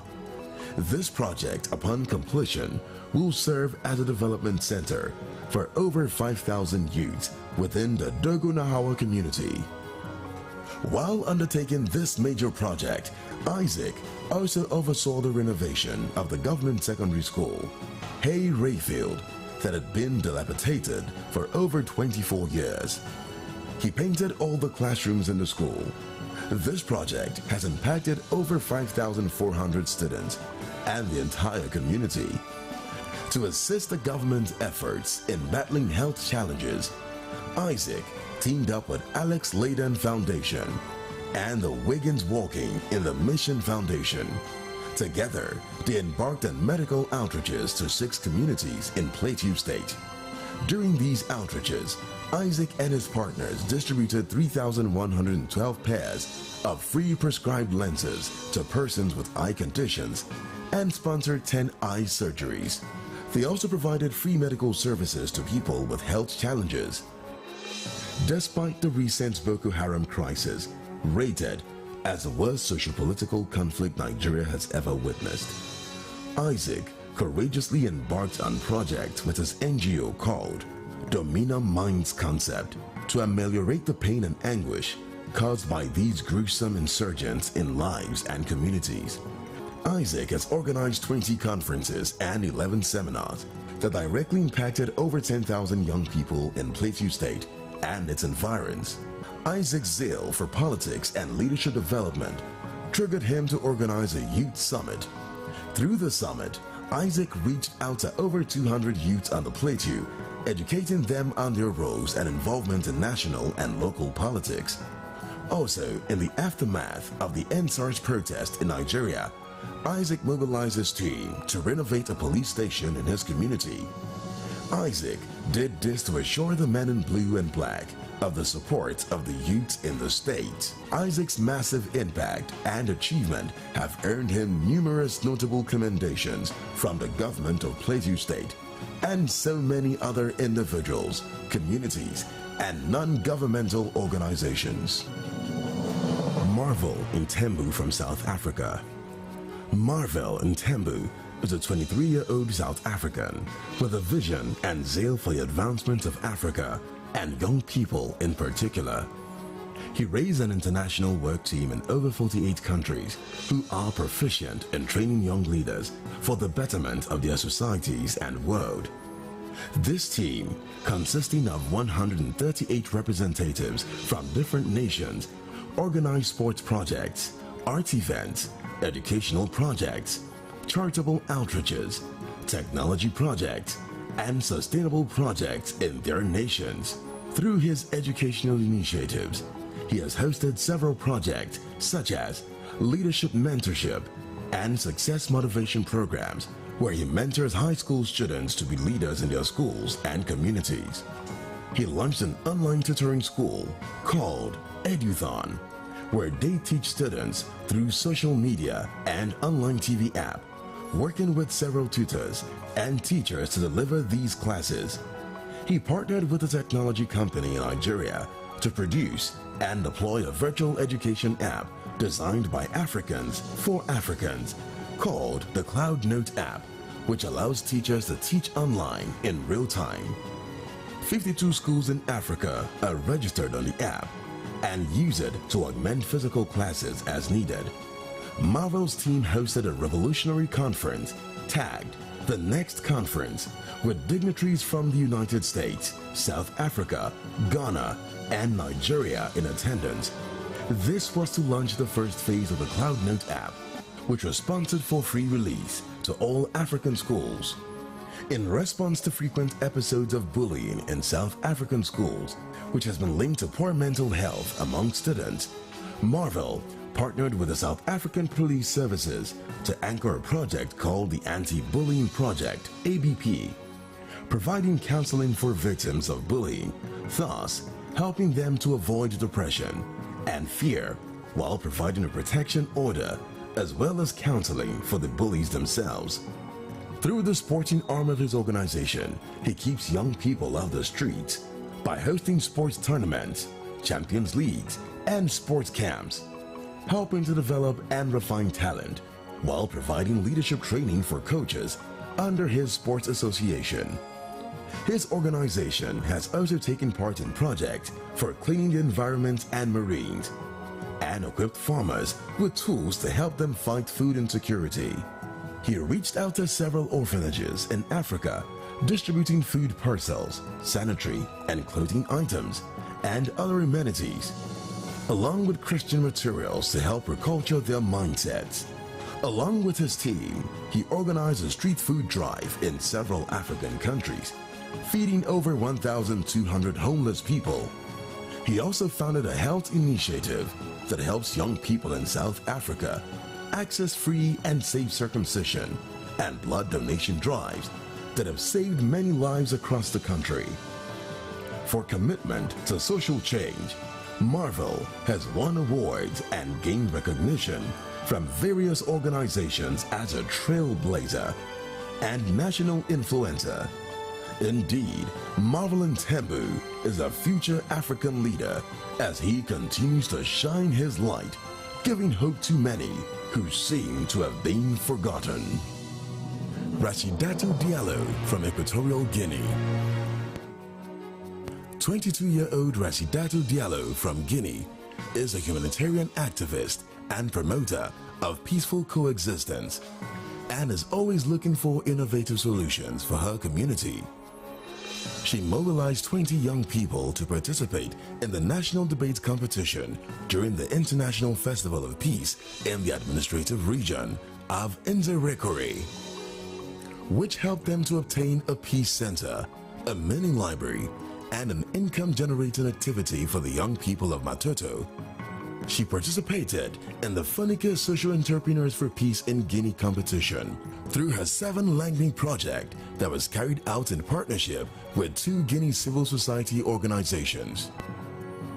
She is currently the general coordinator of the Matoto Langley Consortium, where she and her team organize symposiums, educational talks, training programs, and coaching sessions focused on entrepreneurial and civic techniques, conflict management, and mediation to raise young ambassadors of peace, while encouraging them to be independent. This training impacted 65 young people every month for the past year. She led a project to strengthen the bonds of friendship and fraternity among young Guineans in the community of Ratoma Sanfonia, and this project reached over 2,000 young people from the locality. She offered aid to the sick, providing $500 to families in need of health care. They also sponsored the provision of school kits worth $600 to occupants of the Kiridia Orphanage in Matoto. Rashidatu has proven herself to be committed to the betterment of lives of young people in her community. Indeed, she is an inspiring young leader committed to making a lasting impact in her world. Chelsea Jegede from Nigeria. Chelsea Jegede is a 20-year-old visionary young leader from Nigeria who is passionate about leadership development, education, and empowerment of the girl child in her country. She is an executive committee member of the Selfless Service Foundation, a collective of youth networks working to foster youth's development in Africa through leadership and meaningful involvement of young people in nation building. Through her various laudable initiatives, she is committed to ensuring that training needs for eradicating illiteracy and the learning needs of young people are met through equitable access to opportunities and appropriate learning and life skills programs, especially for girls and young women. She has been pivotal in the creation of the human resources and infrastructure capabilities necessary for the empowerment of those living in poverty. She established connections and initiated Bookfest to 25 educational institutions, resulting in the free distribution of over 9,000 educational materials. Building on this effort, Chelsea also spearheaded the construction of 3 community school libraries to improve the students' access to learning aids, resulting to more than 20,000 beneficiaries. As an unapologetic crusader for equal opportunities for women, Chelsea initiated various campaigns to eliminate gender disparity in primary and secondary school education in 2021. Through her non-profit organization, she initiated the BAD Project, supporting 100 girls who can't afford this, with a resolution to provide the much-needed sanitary materials annually to reduce absenteeism from school. She also convenes symposiums to meet increasingly skills imbalances for hundreds of unprivileged youths in her community, positioning them for personal, career, and economic success. In her humanitarian drive, she flagged off the rural water infrastructure for improved health and livelihood intervention project and stood as a beacon of hope, providing a solution to the efficacy of water in the Ilaja area of Lagos. She was pivotal in improving the health and livelihoods of the rural population through the provision of a clean and sustainable water supply and improved sanitation to an estimated 169,000 people. Chelsea demonstrates the desire to fight for social change and make the society she finds herself in a better place to live for people of all classes and races. She longs to make communities stronger, families healthier, and individuals better able to cope with life. She believes this to be her legacy, and she's ecstatic to be able to keep it going. Indeed, Chelsea is one remarkable leader with an intense passion for her country and Africa at large. Motivated and inspirational are words that best describe 23-year-old Evana Victoria Serumola, a final year student in the University of Botswana. Evana is a youth on fire for innovation and creativity. In pursuit of her purpose, she has organized several events and trainings and embarked on various projects that emphasize creativity and innovation. She trained different people on business management and how to manage and maximize ideas and innovations. She published a book, The Chronicles of Creativity, with over 1,000 books sold across Botswana. At a training boot camp where teenagers were given materials to create prototypes of their innovative ideas, when she discovered that many youths in business in Botswana could not sustain their businesses, she took it upon herself to find them and help with needed guidance for business development at no cost to the young entrepreneurs. 500 plus business owners are now her mentees, and their businesses are thriving. Evana's enthusiasm is seeing others excel in chosen endeavors in a unique advantage to her nation, Africa, and the world. We see her penchant for innovation and creativity. And now, let us joyfully applaud this set of nominees for the Future African Leaders Award. This is the Future Africa Leaders Awards nomination show.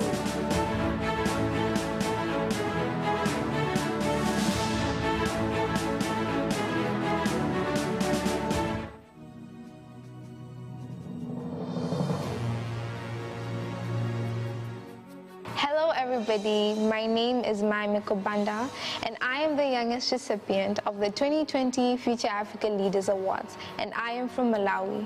You are welcome to the 2021 edition of the Future Africa Leaders Awards nomination show. I would like to thank in a very special way the President of the Future Africa Leaders Awards, Reverend Dr. Chris Oyakhilome, for his exceptional global vision for Africa and for assembling, mentoring, tutoring, and provoking the African youth to take up leadership responsibilities that translate to good works. The Grow Child is of great importance.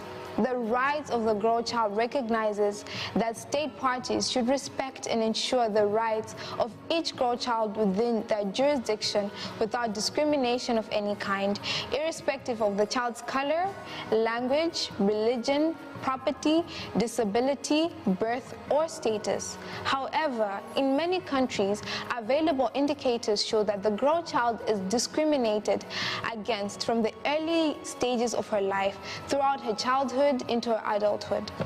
Girls are subject to social oppression just for being females, thus undermining their self-esteem. Some of our young African leaders have not only promoted the rights of the Grow Child, but have largely endorsed young people to create impact and brainstorm on future plans that will cause innovation and growth.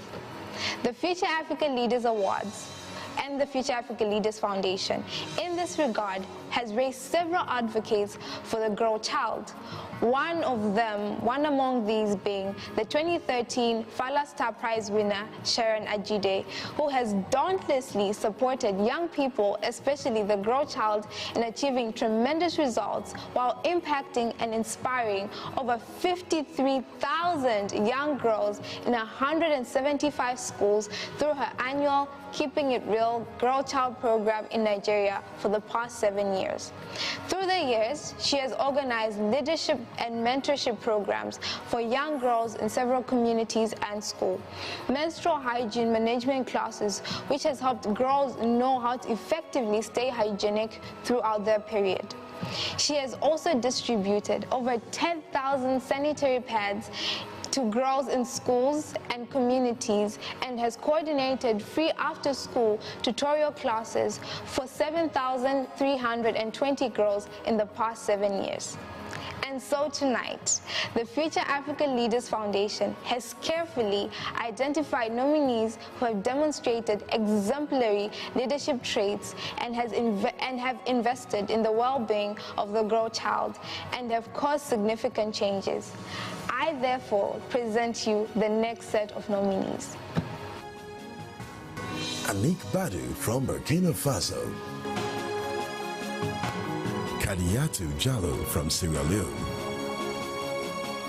Asma Robia from Tunisia. Amanda Namkwa from South Africa.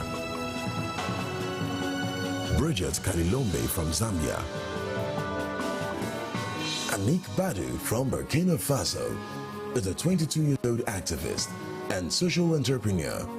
She pioneered an organization named Femme de Impact, Women of Impact, aimed at empowering young ladies, improving and promoting education for the girl child, reshaping female entrepreneurship, and fighting for women's rights. Her organization has been able to impact over 2,500 young people and transform their lives for a brighter future. Anik collaborated with the Ministry of Social Action, Maristop International, Burkina Hope Ministry, Sponge Permanent Secretary of NGOs, and some orphanages to launch a project for young mothers called Manminre, which means carrying out good works. The project included skills acquisition training programs, funding for small businesses and seminars, provision of accommodation. She also reached out to widows and orphans. Her organization has since initiated capacity building outreaches every month, both on-site and online, for skills acquisitions trainings and personal development seminars. In collaboration with the Women for Christ Association, she raised the public wallet, money, foods and clothes for several people who escaped terrorism at the borders of Burkina Faso. Anik also organized blood donation outreaches in hospitals and donated cleaning materials to them. In helping young people fulfill their destinies and vision in life, Anik and her team organized a life-transforming program titled Your Dream, which was attended by over 300 youths on-site and more than 4,000 youth online. The program was conceived to help young people with all the capacity needed in order to fulfill their dreams. It was such an impactful program that she was invited to the national television of Burkina Faso to give more insight to a larger audience. By this means, she was able to reach more than 7 million youths. In 2020, in collaboration with the Ministry of Education, Youth Solidarity and Development Association, and the African Order of Schools and Universities, she offered scholarships to over 100 students to study at the University of Ouagadougou and abroad. Anik also organized several programs in schools targeted at quality education, academic excellence, and back-to-school campaigns, where she distributed school materials to over 300 children in 3 villages and taught them about the importance of education. Indeed, Anik Karim Badu is surely a great African leader. Kadiatu Jallo from Sierra Leone. Kadiatu is a co-founder of the Advocacy for Adolescent Girls Safety, which focuses on advocating for a safe space for women and girls in society and protecting them from gender-based violence. During the celebration of World Menstrual Hygiene Day, she facilitated a 2-day awareness program on personal hygiene and distributed over 2,000 sanitary pads to adolescent girls in 5 rural communities. She also led a back-to-school campaign project which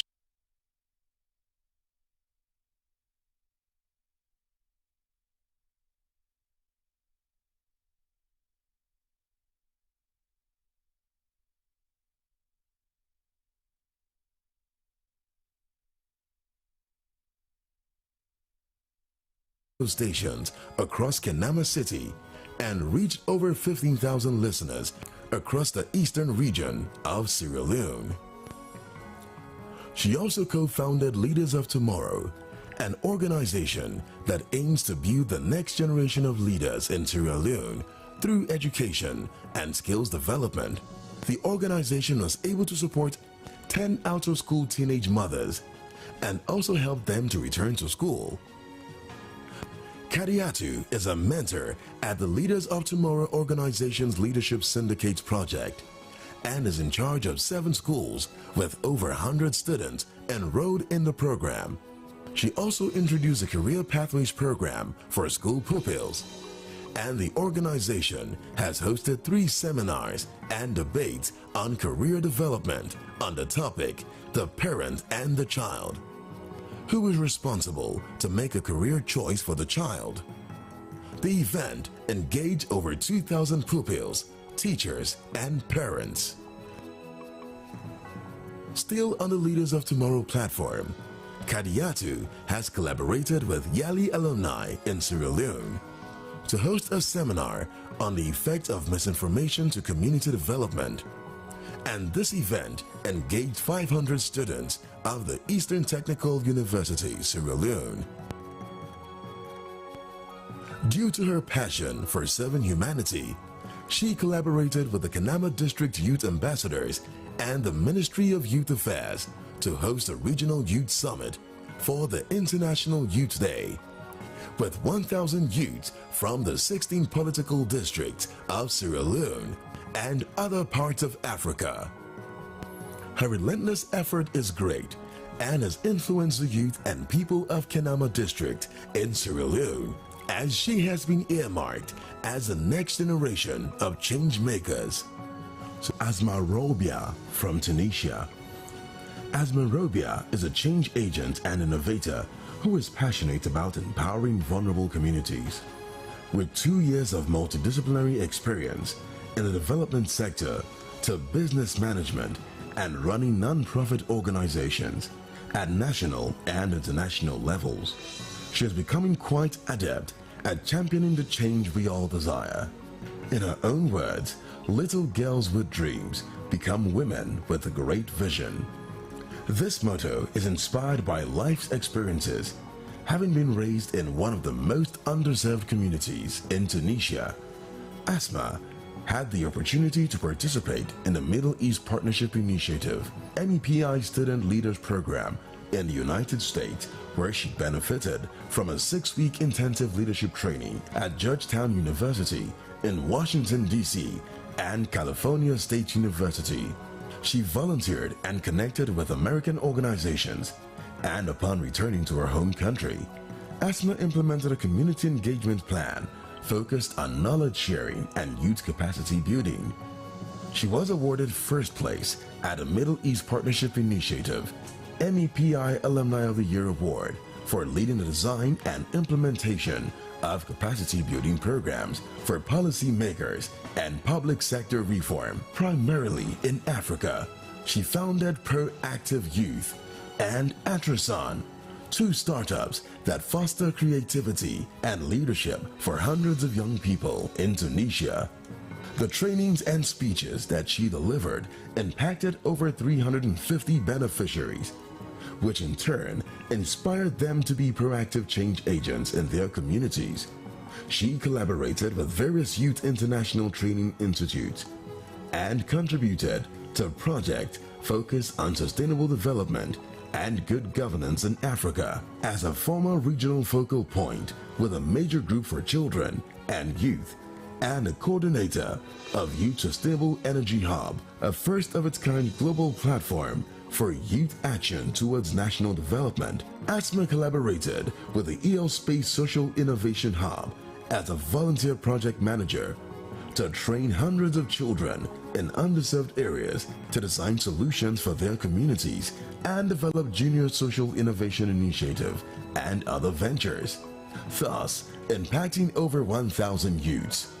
In May 2021, ASMA launched a new initiative called ECADRA, a Better Tunisia for All, to strengthen the knowledge and skills of young Tunisians and help them build self-leadership as they pivot socio-economic transformation in the country.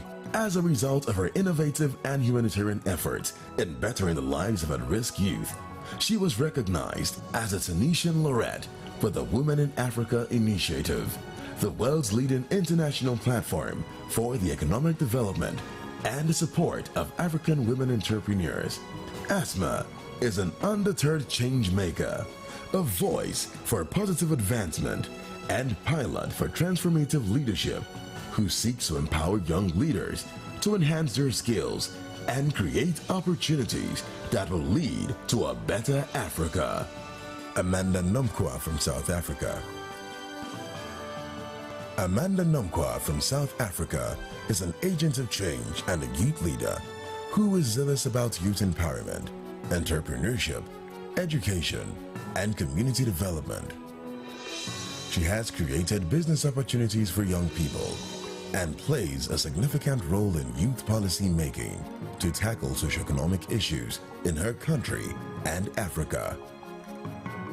Her work in youth advocacy, skills development, and activism has benefited over 800,000 young people in the continent.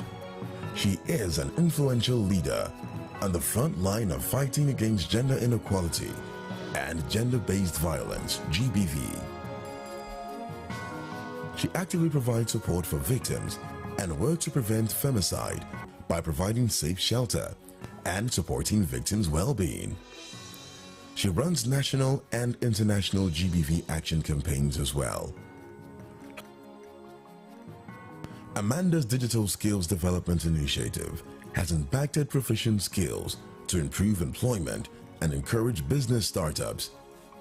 She trained over 75,000 young people in South Africa and in other countries in Africa.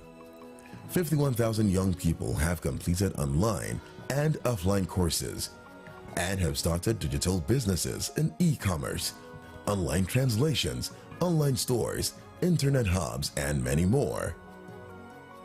She also mobilized stakeholders across her city to organize a symposium for 200 adolescent girls in attendance, and she educated them about menstruation and the dangers of unwanted pregnancy.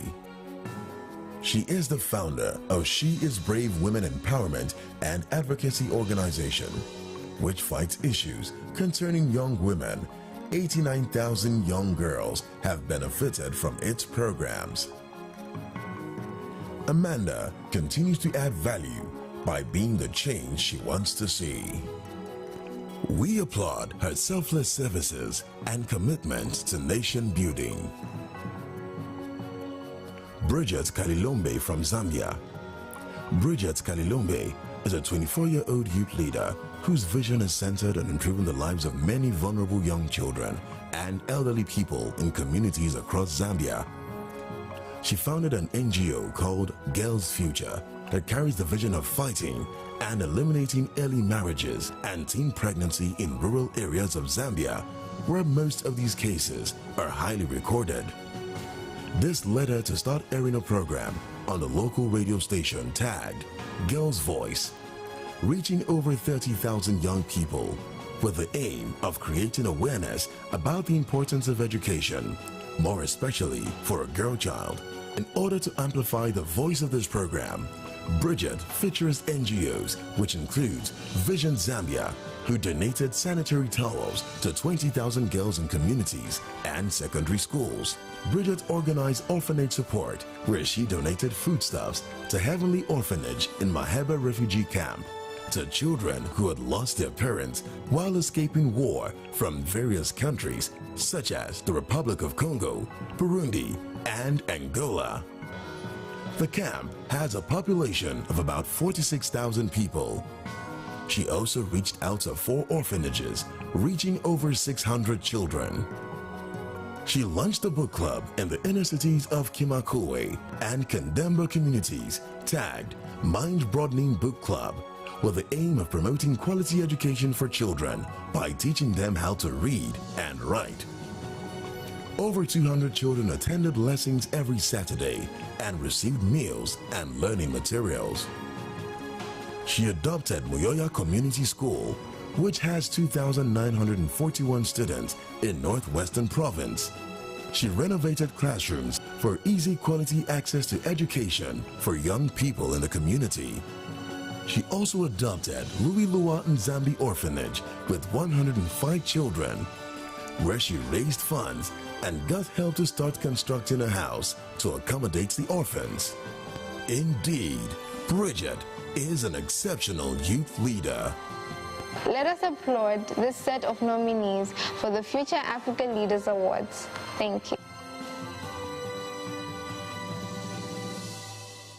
This is the Future Africa Leaders Awards nomination show.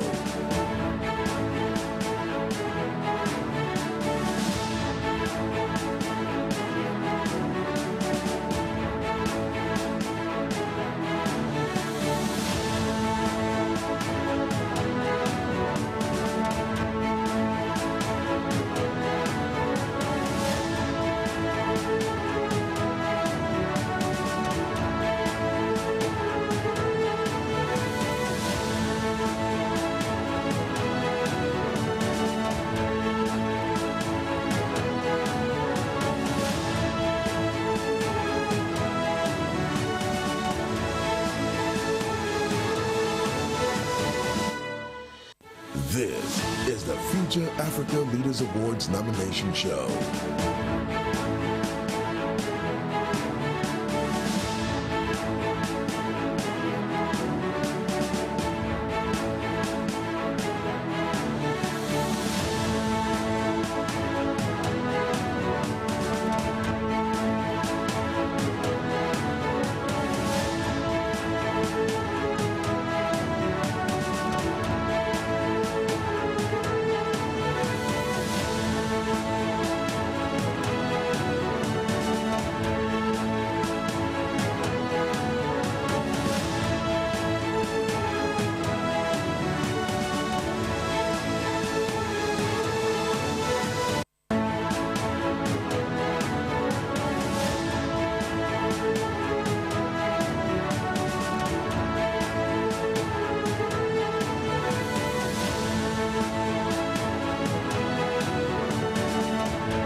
Every year, we recognize the efforts of young people throughout Africa, work together with them to make sure that they are not just working, but having a purpose, leading the way for others.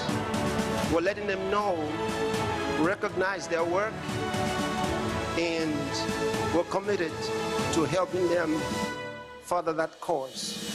The 2021 Future Africa Leaders Awards.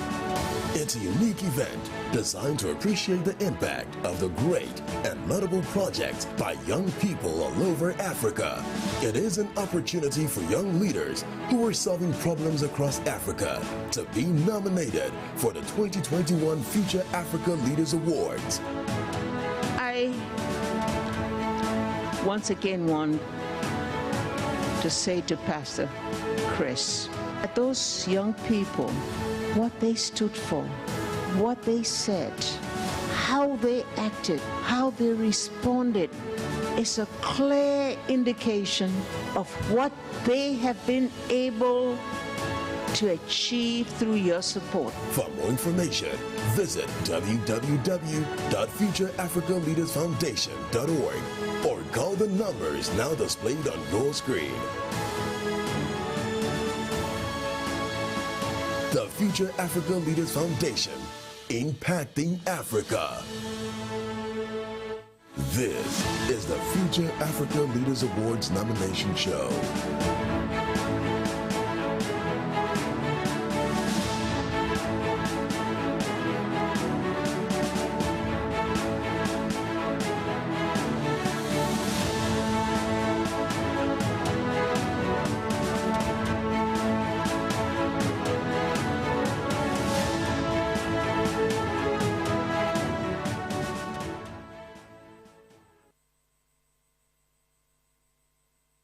Our show is almost done for tonight, and it's been so exciting hearing, watching, seeing the great work being done by the Future Africa Leaders Foundation through the Leadership Initiative Awards. And now we have our nominees for the 2021 Future Africa Leaders Awards.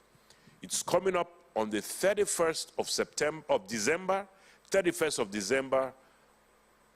2021 at the December 31st New Year's Eve service. And I told you I have a very special announcement about the award show. But before I tell you, I have on the screen, online, joining us. In fact, they have been watching the show tonight.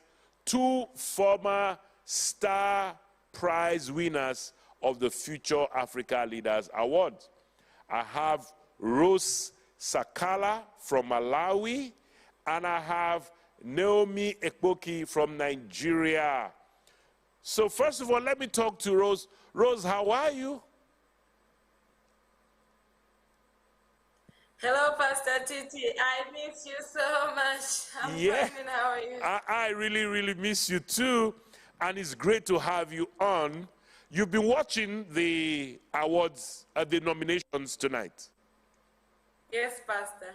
And I'm sure as a former Star Prize winner, you have one or two things to say to our nominees. Why don't you go ahead and talk to them? Thank you so much, Pastor. So it's always amazing to see young people. When we talk about young people, we see ourselves like we've now grown over past the young people's age. So it's amazing to see the youngsters really do amazing works. And I was just seated and watching.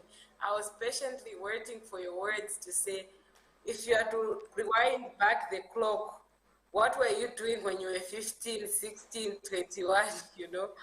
So there's been a lot that the young people are doing in terms of impact. The impact is evident at community level, it's evident at national level, and it's great to see now that young people have started to build alliances. I mean, if we're to move ahead, the work does not require one to go alone. It requires us to build strategic alliances that would help us to even impact more people. Like I remember when I won Fala, I think in 2015, that time it was about, oh, working in my community, doing A, B, C, D, and E. But I think after 2016 until this day, my work is beyond. Rose Sakala is doing Project X on community-wide. It's grown at national level, past regional, and we're now talking about global level. And I'm so glad that one of the spaces I had mostly wished to be in has been the policy space, because that's the space where most people, most decisions are made. And as young people, if we do not get into that space, then we are so much affected of most of the decisions that people make, and especially in this COVID era.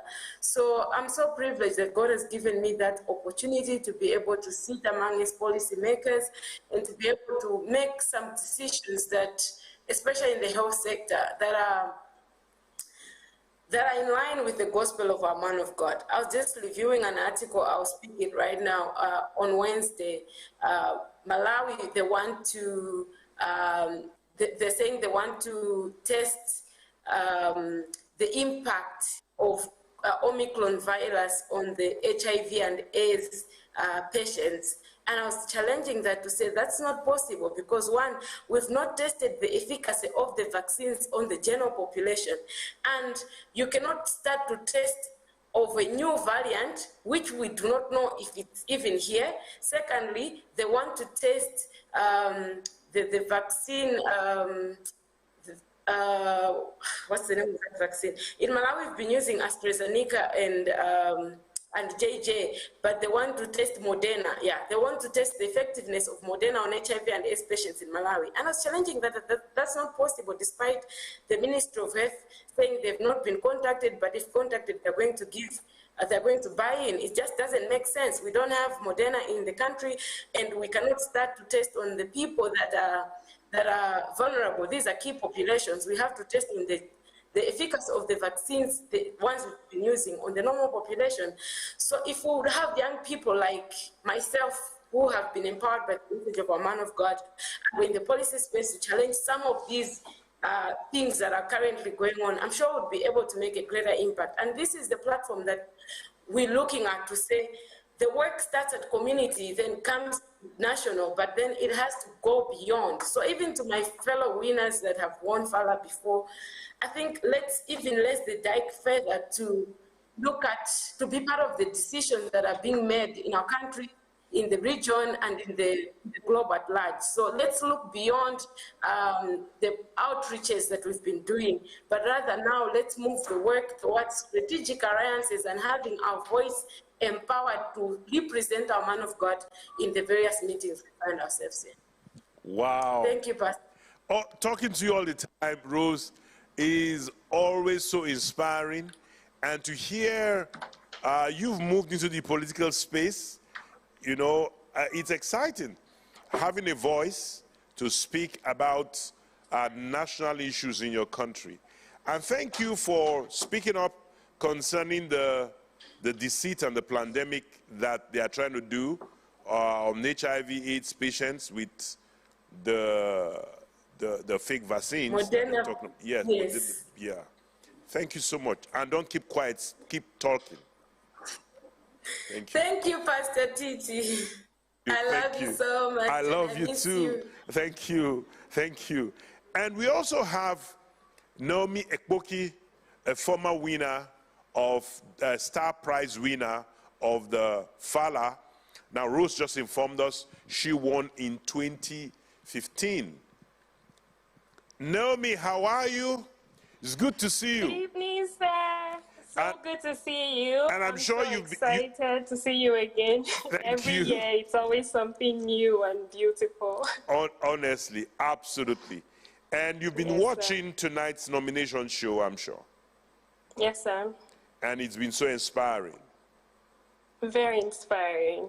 And listening to what Rose Sakala just said, I'm sure you have some things to say to the nominees from tonight, and also give us a very brief update on what you've been doing for the past 1 year.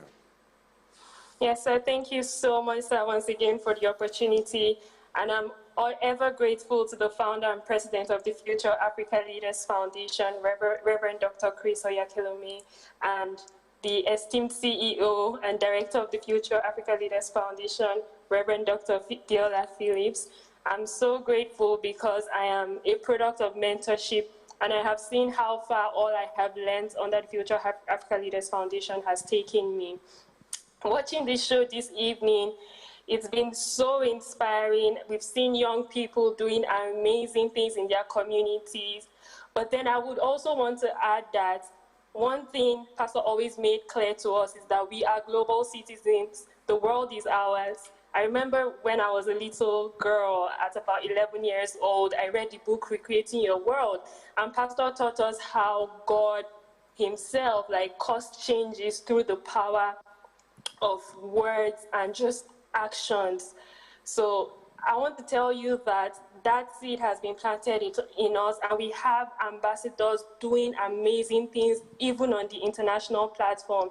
Picking from what Rose just said about us engaging globally, I was so glad last month when I saw one of our ambassadors joining us here in the UK. I'm actually speaking from the UK, not Nigeria.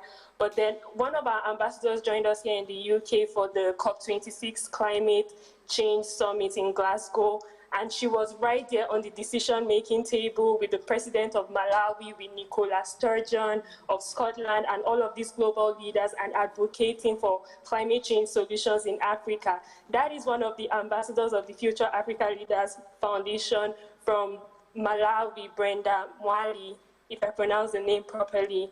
And then we have several others who have gone ahead to sit on decision-making tables. I, for one, have been able to join up on climate change solutions and advocate for justice in Africa towards leapfrogging into renewable energy and more sustainable sources of energy. On the extreme end as well, I've been advocating on the United Nations Office of Disarmament Affairs on peace building activities and disarmament programs. So we have our own ambassadors on the international stage also sitting in decision-making tables, and I hope that one day we will be able to cover the activities of our ambassadors on the international stage, also doing amazing stuff. We've seen so much happening at the grassroots in Africa. We also have those in the diaspora who are doing amazing work, and then we are out to implement amazing change back home in Africa. We cannot just be isolated. We have to work with partnership. We have to work with international bodies, and we're hoping to do much more. Recently, I launched the project in solar energy purely on R&D to work on reducing the cost of renewable energy materials, to fast-track solar energy and photovoltaic mini-grids deployment in Nigeria. So I can keep mentioning so many. I know we are out of time. There is Ambassador Wisdom Jacob, who was out at the World Youth Forum in Egypt with the president of Egypt and had an amazing projects there, sitting on decision-making tables as well. So we have so many of our young people from the Future Africa Leaders Foundation doing amazing work, and I'm looking forward to seeing that being portrayed as well, probably in the next nomination show. And let's show how much the impact of the work we are doing has gone global beyond our local communities, from the small girl who grew up in just Nigeria, going all out because of the word that has been invested in me. We're out for global change, and we're looking forward to do much more. I'm sincerely proud of the work, and thank you so much, sir. Thank you very much, Naomi. Thank you. Thank you. And I thank all our Future Africa Leaders Foundation ambassadors all over the world, projecting the words, the teaching the vision of the foundation in the various platforms that God has opened the doors for them to go into. Now, I told you, on the 31st of December, at the 31st December New Year's Eve service with the man of God, Pastor Chris Oyakhilome, we will be announcing the winners of the Future Africa Leaders Awards for 2021. And just listen to this.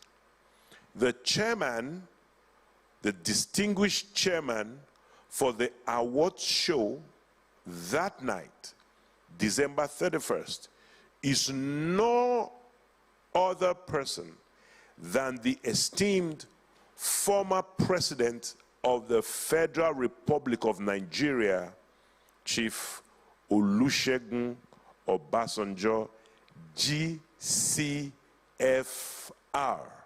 He's the chairman of that night, and he'll be there in person with our esteemed man of God.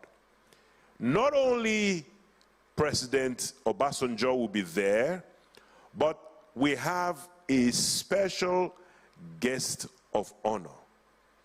The special guest of honor at the Future Africa Leaders Award ceremony on December 31st, 2021 is the former president, esteemed former president of the Federal Republic of Nigeria, His Excellency Dr. Goodluck Ebele Jonathan, GCFR GCON. So on the 31st, we'll be having two former presidents of the Federal Republic of Nigeria in attendance as chairman and the special guest of honor. But that is not all. We're also going to have a special guest for that ceremony on December 31st. And this special guest is the president and founder of the Africa Diaspora Development Initiative, ADDI, and she's also the former permanent representative of the African Union to the United Nations. And she is Her Excellency Ambassador Arikana Chiombori Kwayo from the nation of Zimbabwe. She will be there in person on the 31st, a great daughter of Africa, a nationalist of the continent, and an activist.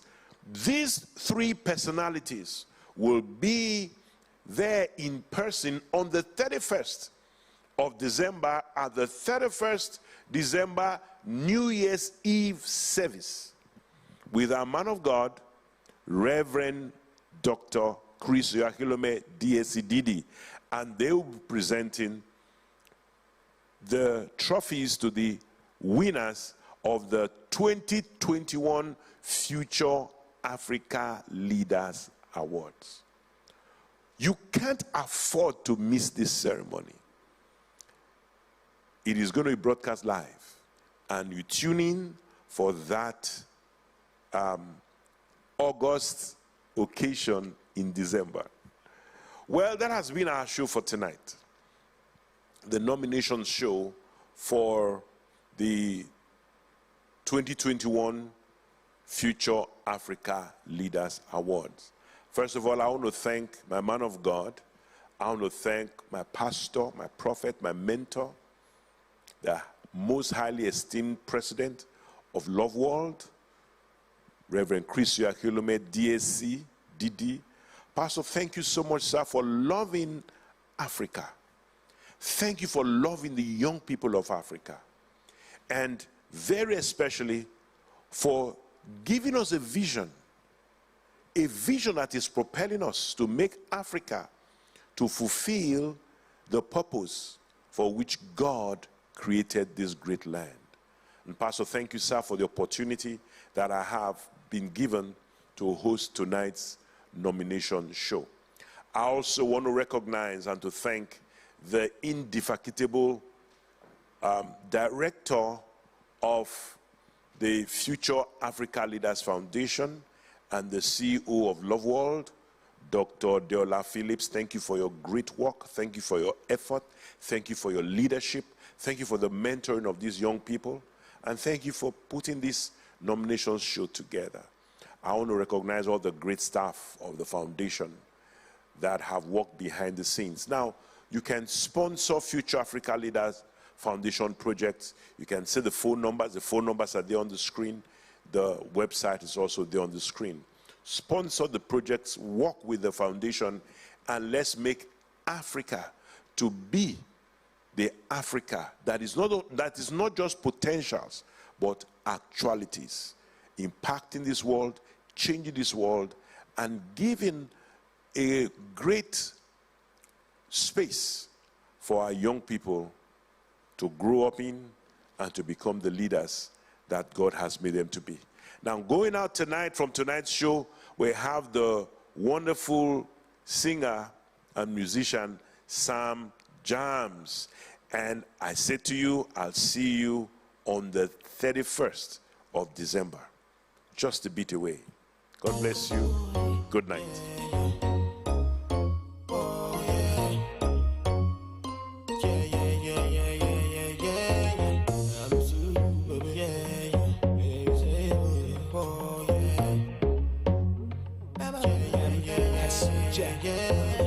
I know who's in control.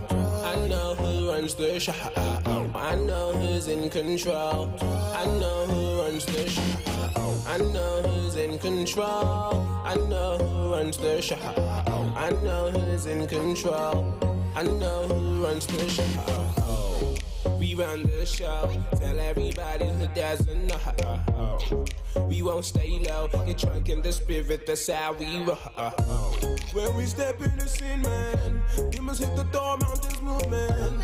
Look the devil in the eye, like get out of here. There's nothing he can do, man. Flex muscle, you want flex muscle? Bow down to the king before you flex muscle. If you're rolling with the king, my guy, there's no hustle.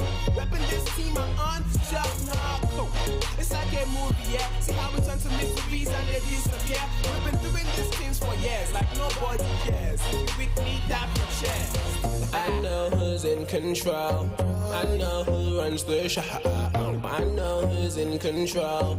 I know who runs the show. I know who's in control. I know who runs the show. I know who's in control. I know who runs the show. We taking over. Every city that we step in, tell them we taking over. From sun up to sundown, we hold it down. We taking over. Sunday to Sunday, no holiday. We taking over. We taking over. We taking over. It's like a movie, cause they said we're less likely to be right here. We're moving, all the bugs they said we're removing. And we fresh like that, we fresh like that. This one spiritual, no flesh like that. We will never tap out, we are blessed like that. Kings and queens, we are, so we dress like that. Our mission, global domination. Open up your eyes, the 2020 vision. Give me a hook and a line when I'm fishing. See my dad is giving me a standing ovation. Standing ovation. Angels popping bottles, there's a party up in heaven. We shine bright for the city tonight. Rain, everybody see the lights. We see the lights. I know who's in control. I know who runs the show. I know who's in control. I know who runs the show. I know who's in control. I know who runs the show. I know who's in control. I know who runs the show. We taking over. Every city that we step in, tell them we're taking over. From sun up to sundown, we hold it down. We're taking over. Sunday to Sunday, no holiday. We taking over. We taking over.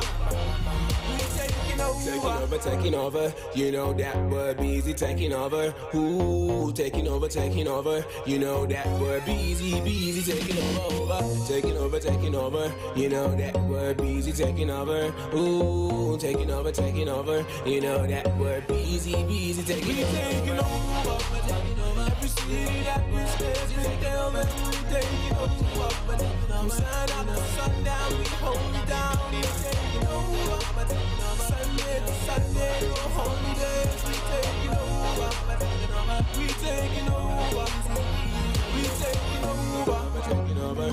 know that word breeze is taking over. Ooh, wash on the way, taking over.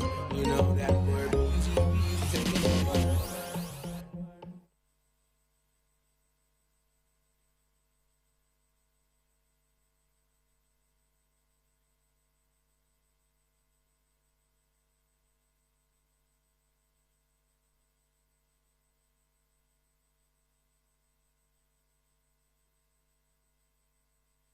So tune in to any of the Love Out networks on the 31st night of December. Hello everyone, my name is Avante Susan Mafasire and I am from Zimbabwe. I'm a 2020 Future Africa Leaders Awards winner and I am an educationist. I'm committed and passionate about youth development and the organization of skill acquisition training for both online and on-site. The Future Africa Leaders Awards is an initiative aimed at exploring and expanding the leadership potentials in Africa for Africa. Every year, through the Future Africa Leaders Awards, the Chris Oyakhilome Foundation selects deserving young people from across Africa who have demonstrated leadership in meeting needs in their communities and nations for special recognition and cash grants to further their projects. Since its inception in 2013, the Future Africa Leaders Award has recognized 91 recipients from different African countries, such as South Africa, Nigeria, Zimbabwe, Kenya, Malawi, Tanzania, and many more. Today, as an advocate for young people, I'm using this opportunity to call on every young person from Africa between the ages of 16 to 23 to apply for the 2021 Future Africa Leaders Awards. And guess what? There are lots of benefits, such as a cash grant for the winners and global recognition for your humanitarian works and NGO. I call on everyone to sponsor the 2021 Future Africa Leaders Award. For your sponsorship details, kindly visit our website at www.futureafricaleadersfoundation.org or call the following numbers. I am an agent of change.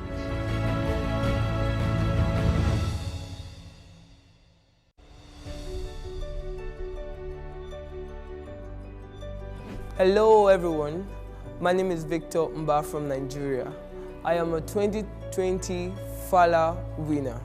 I am an educationist, a social entrepreneur, and a youth advocate.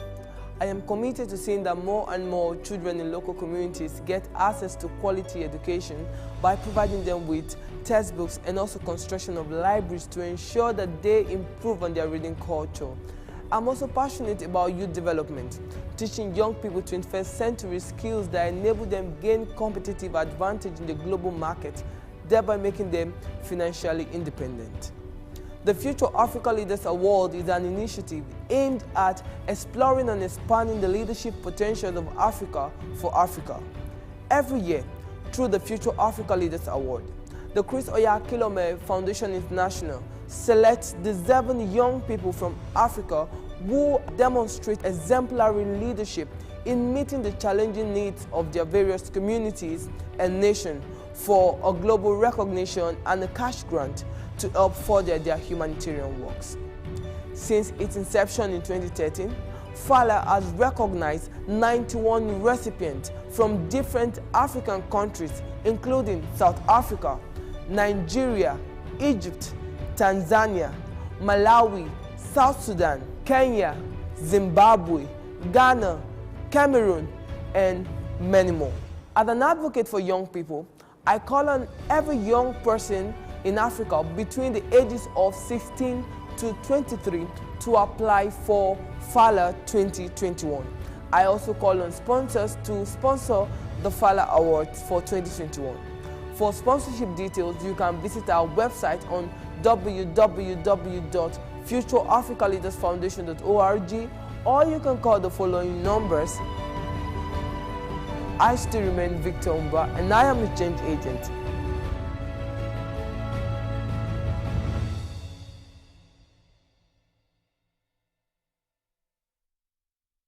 Going to be an amazing night as a new set of young leaders will be recognized and awarded for their efforts, drives, and ambitions to improve their societies and build a much greater Africa. So tune in to any of the Level networks on the 31st night of December. Hello everyone, my name is Avante Susan Mafasire and I am from Zimbabwe. I'm a 2020 Future Africa Leaders Awards winner and I am an educationist. I'm committed and passionate about youth development and the organization of skill acquisition training for both online and on-site. The Future Africa Leaders Awards is an initiative aimed at exploring and expanding the leadership potentials in Africa for Africa. Every year, through the Future Africa Leaders Awards, the Chris Oyakhilome Foundation selects deserving young people from across Africa who have demonstrated leadership in meeting needs in their communities and nations for special recognition and cash grants to further their projects. Since its inception in 2013, the Future Africa Leaders Awards has recognized 91 recipients from different African countries, such as South Africa, Nigeria, Zimbabwe, Kenya, Malawi, Tanzania, and many more. Today, as an advocate for young people, I'm using this opportunity to call on every young person from Africa between the ages of 16 to 23 to apply for the 2021 Future Africa Leaders Awards. And guess what? There are lots of benefits, such as a cash grant for the winners and global recognition for your humanitarian works and NGO. I call on everyone to sponsor the 2021 Future Africa Leaders Award. For your sponsorship details, kindly visit our website at www.futureafricaleadersfoundation.org or call the following numbers. I am an agent of change.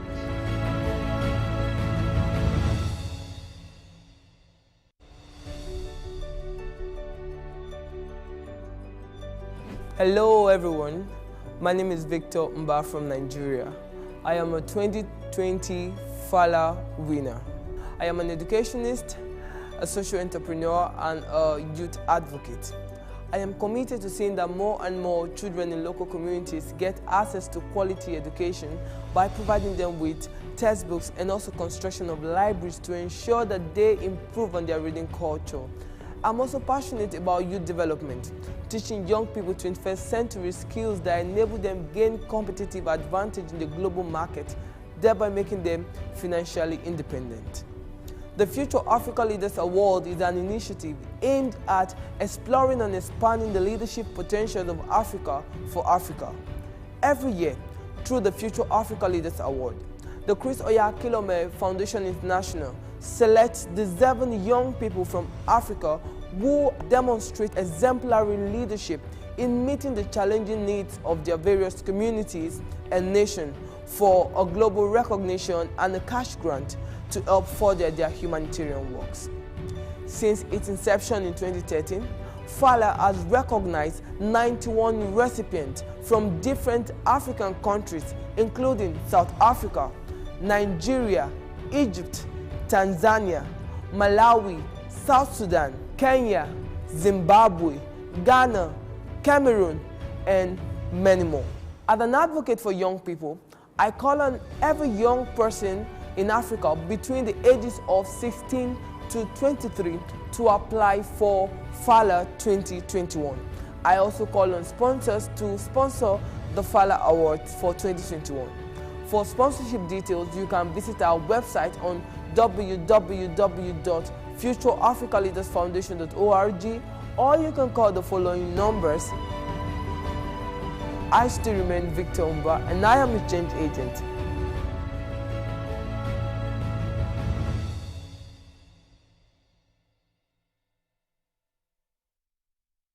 Going going to be an amazing night as a new set of young leaders will be recognized and awarded for their efforts, drives, and ambitions to improve their societies and build a much greater Africa.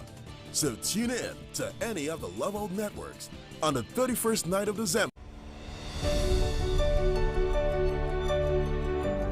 Hello everyone, my name is Avante Susan Mafasire and I am from Zimbabwe.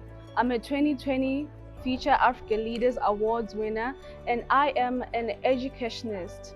I'm committed and passionate about youth development and the organization of skill acquisition training for both online and on-site. The Future Africa Leaders Awards is an initiative aimed at exploring and expanding the leadership potentials in Africa for Africa. Every year, through the Future Africa Leaders Awards, the Chris Oyakhilome Foundation selects deserving young people from across Africa who have demonstrated leadership in meeting needs in their communities and nations for special recognition and cash grants to further their projects.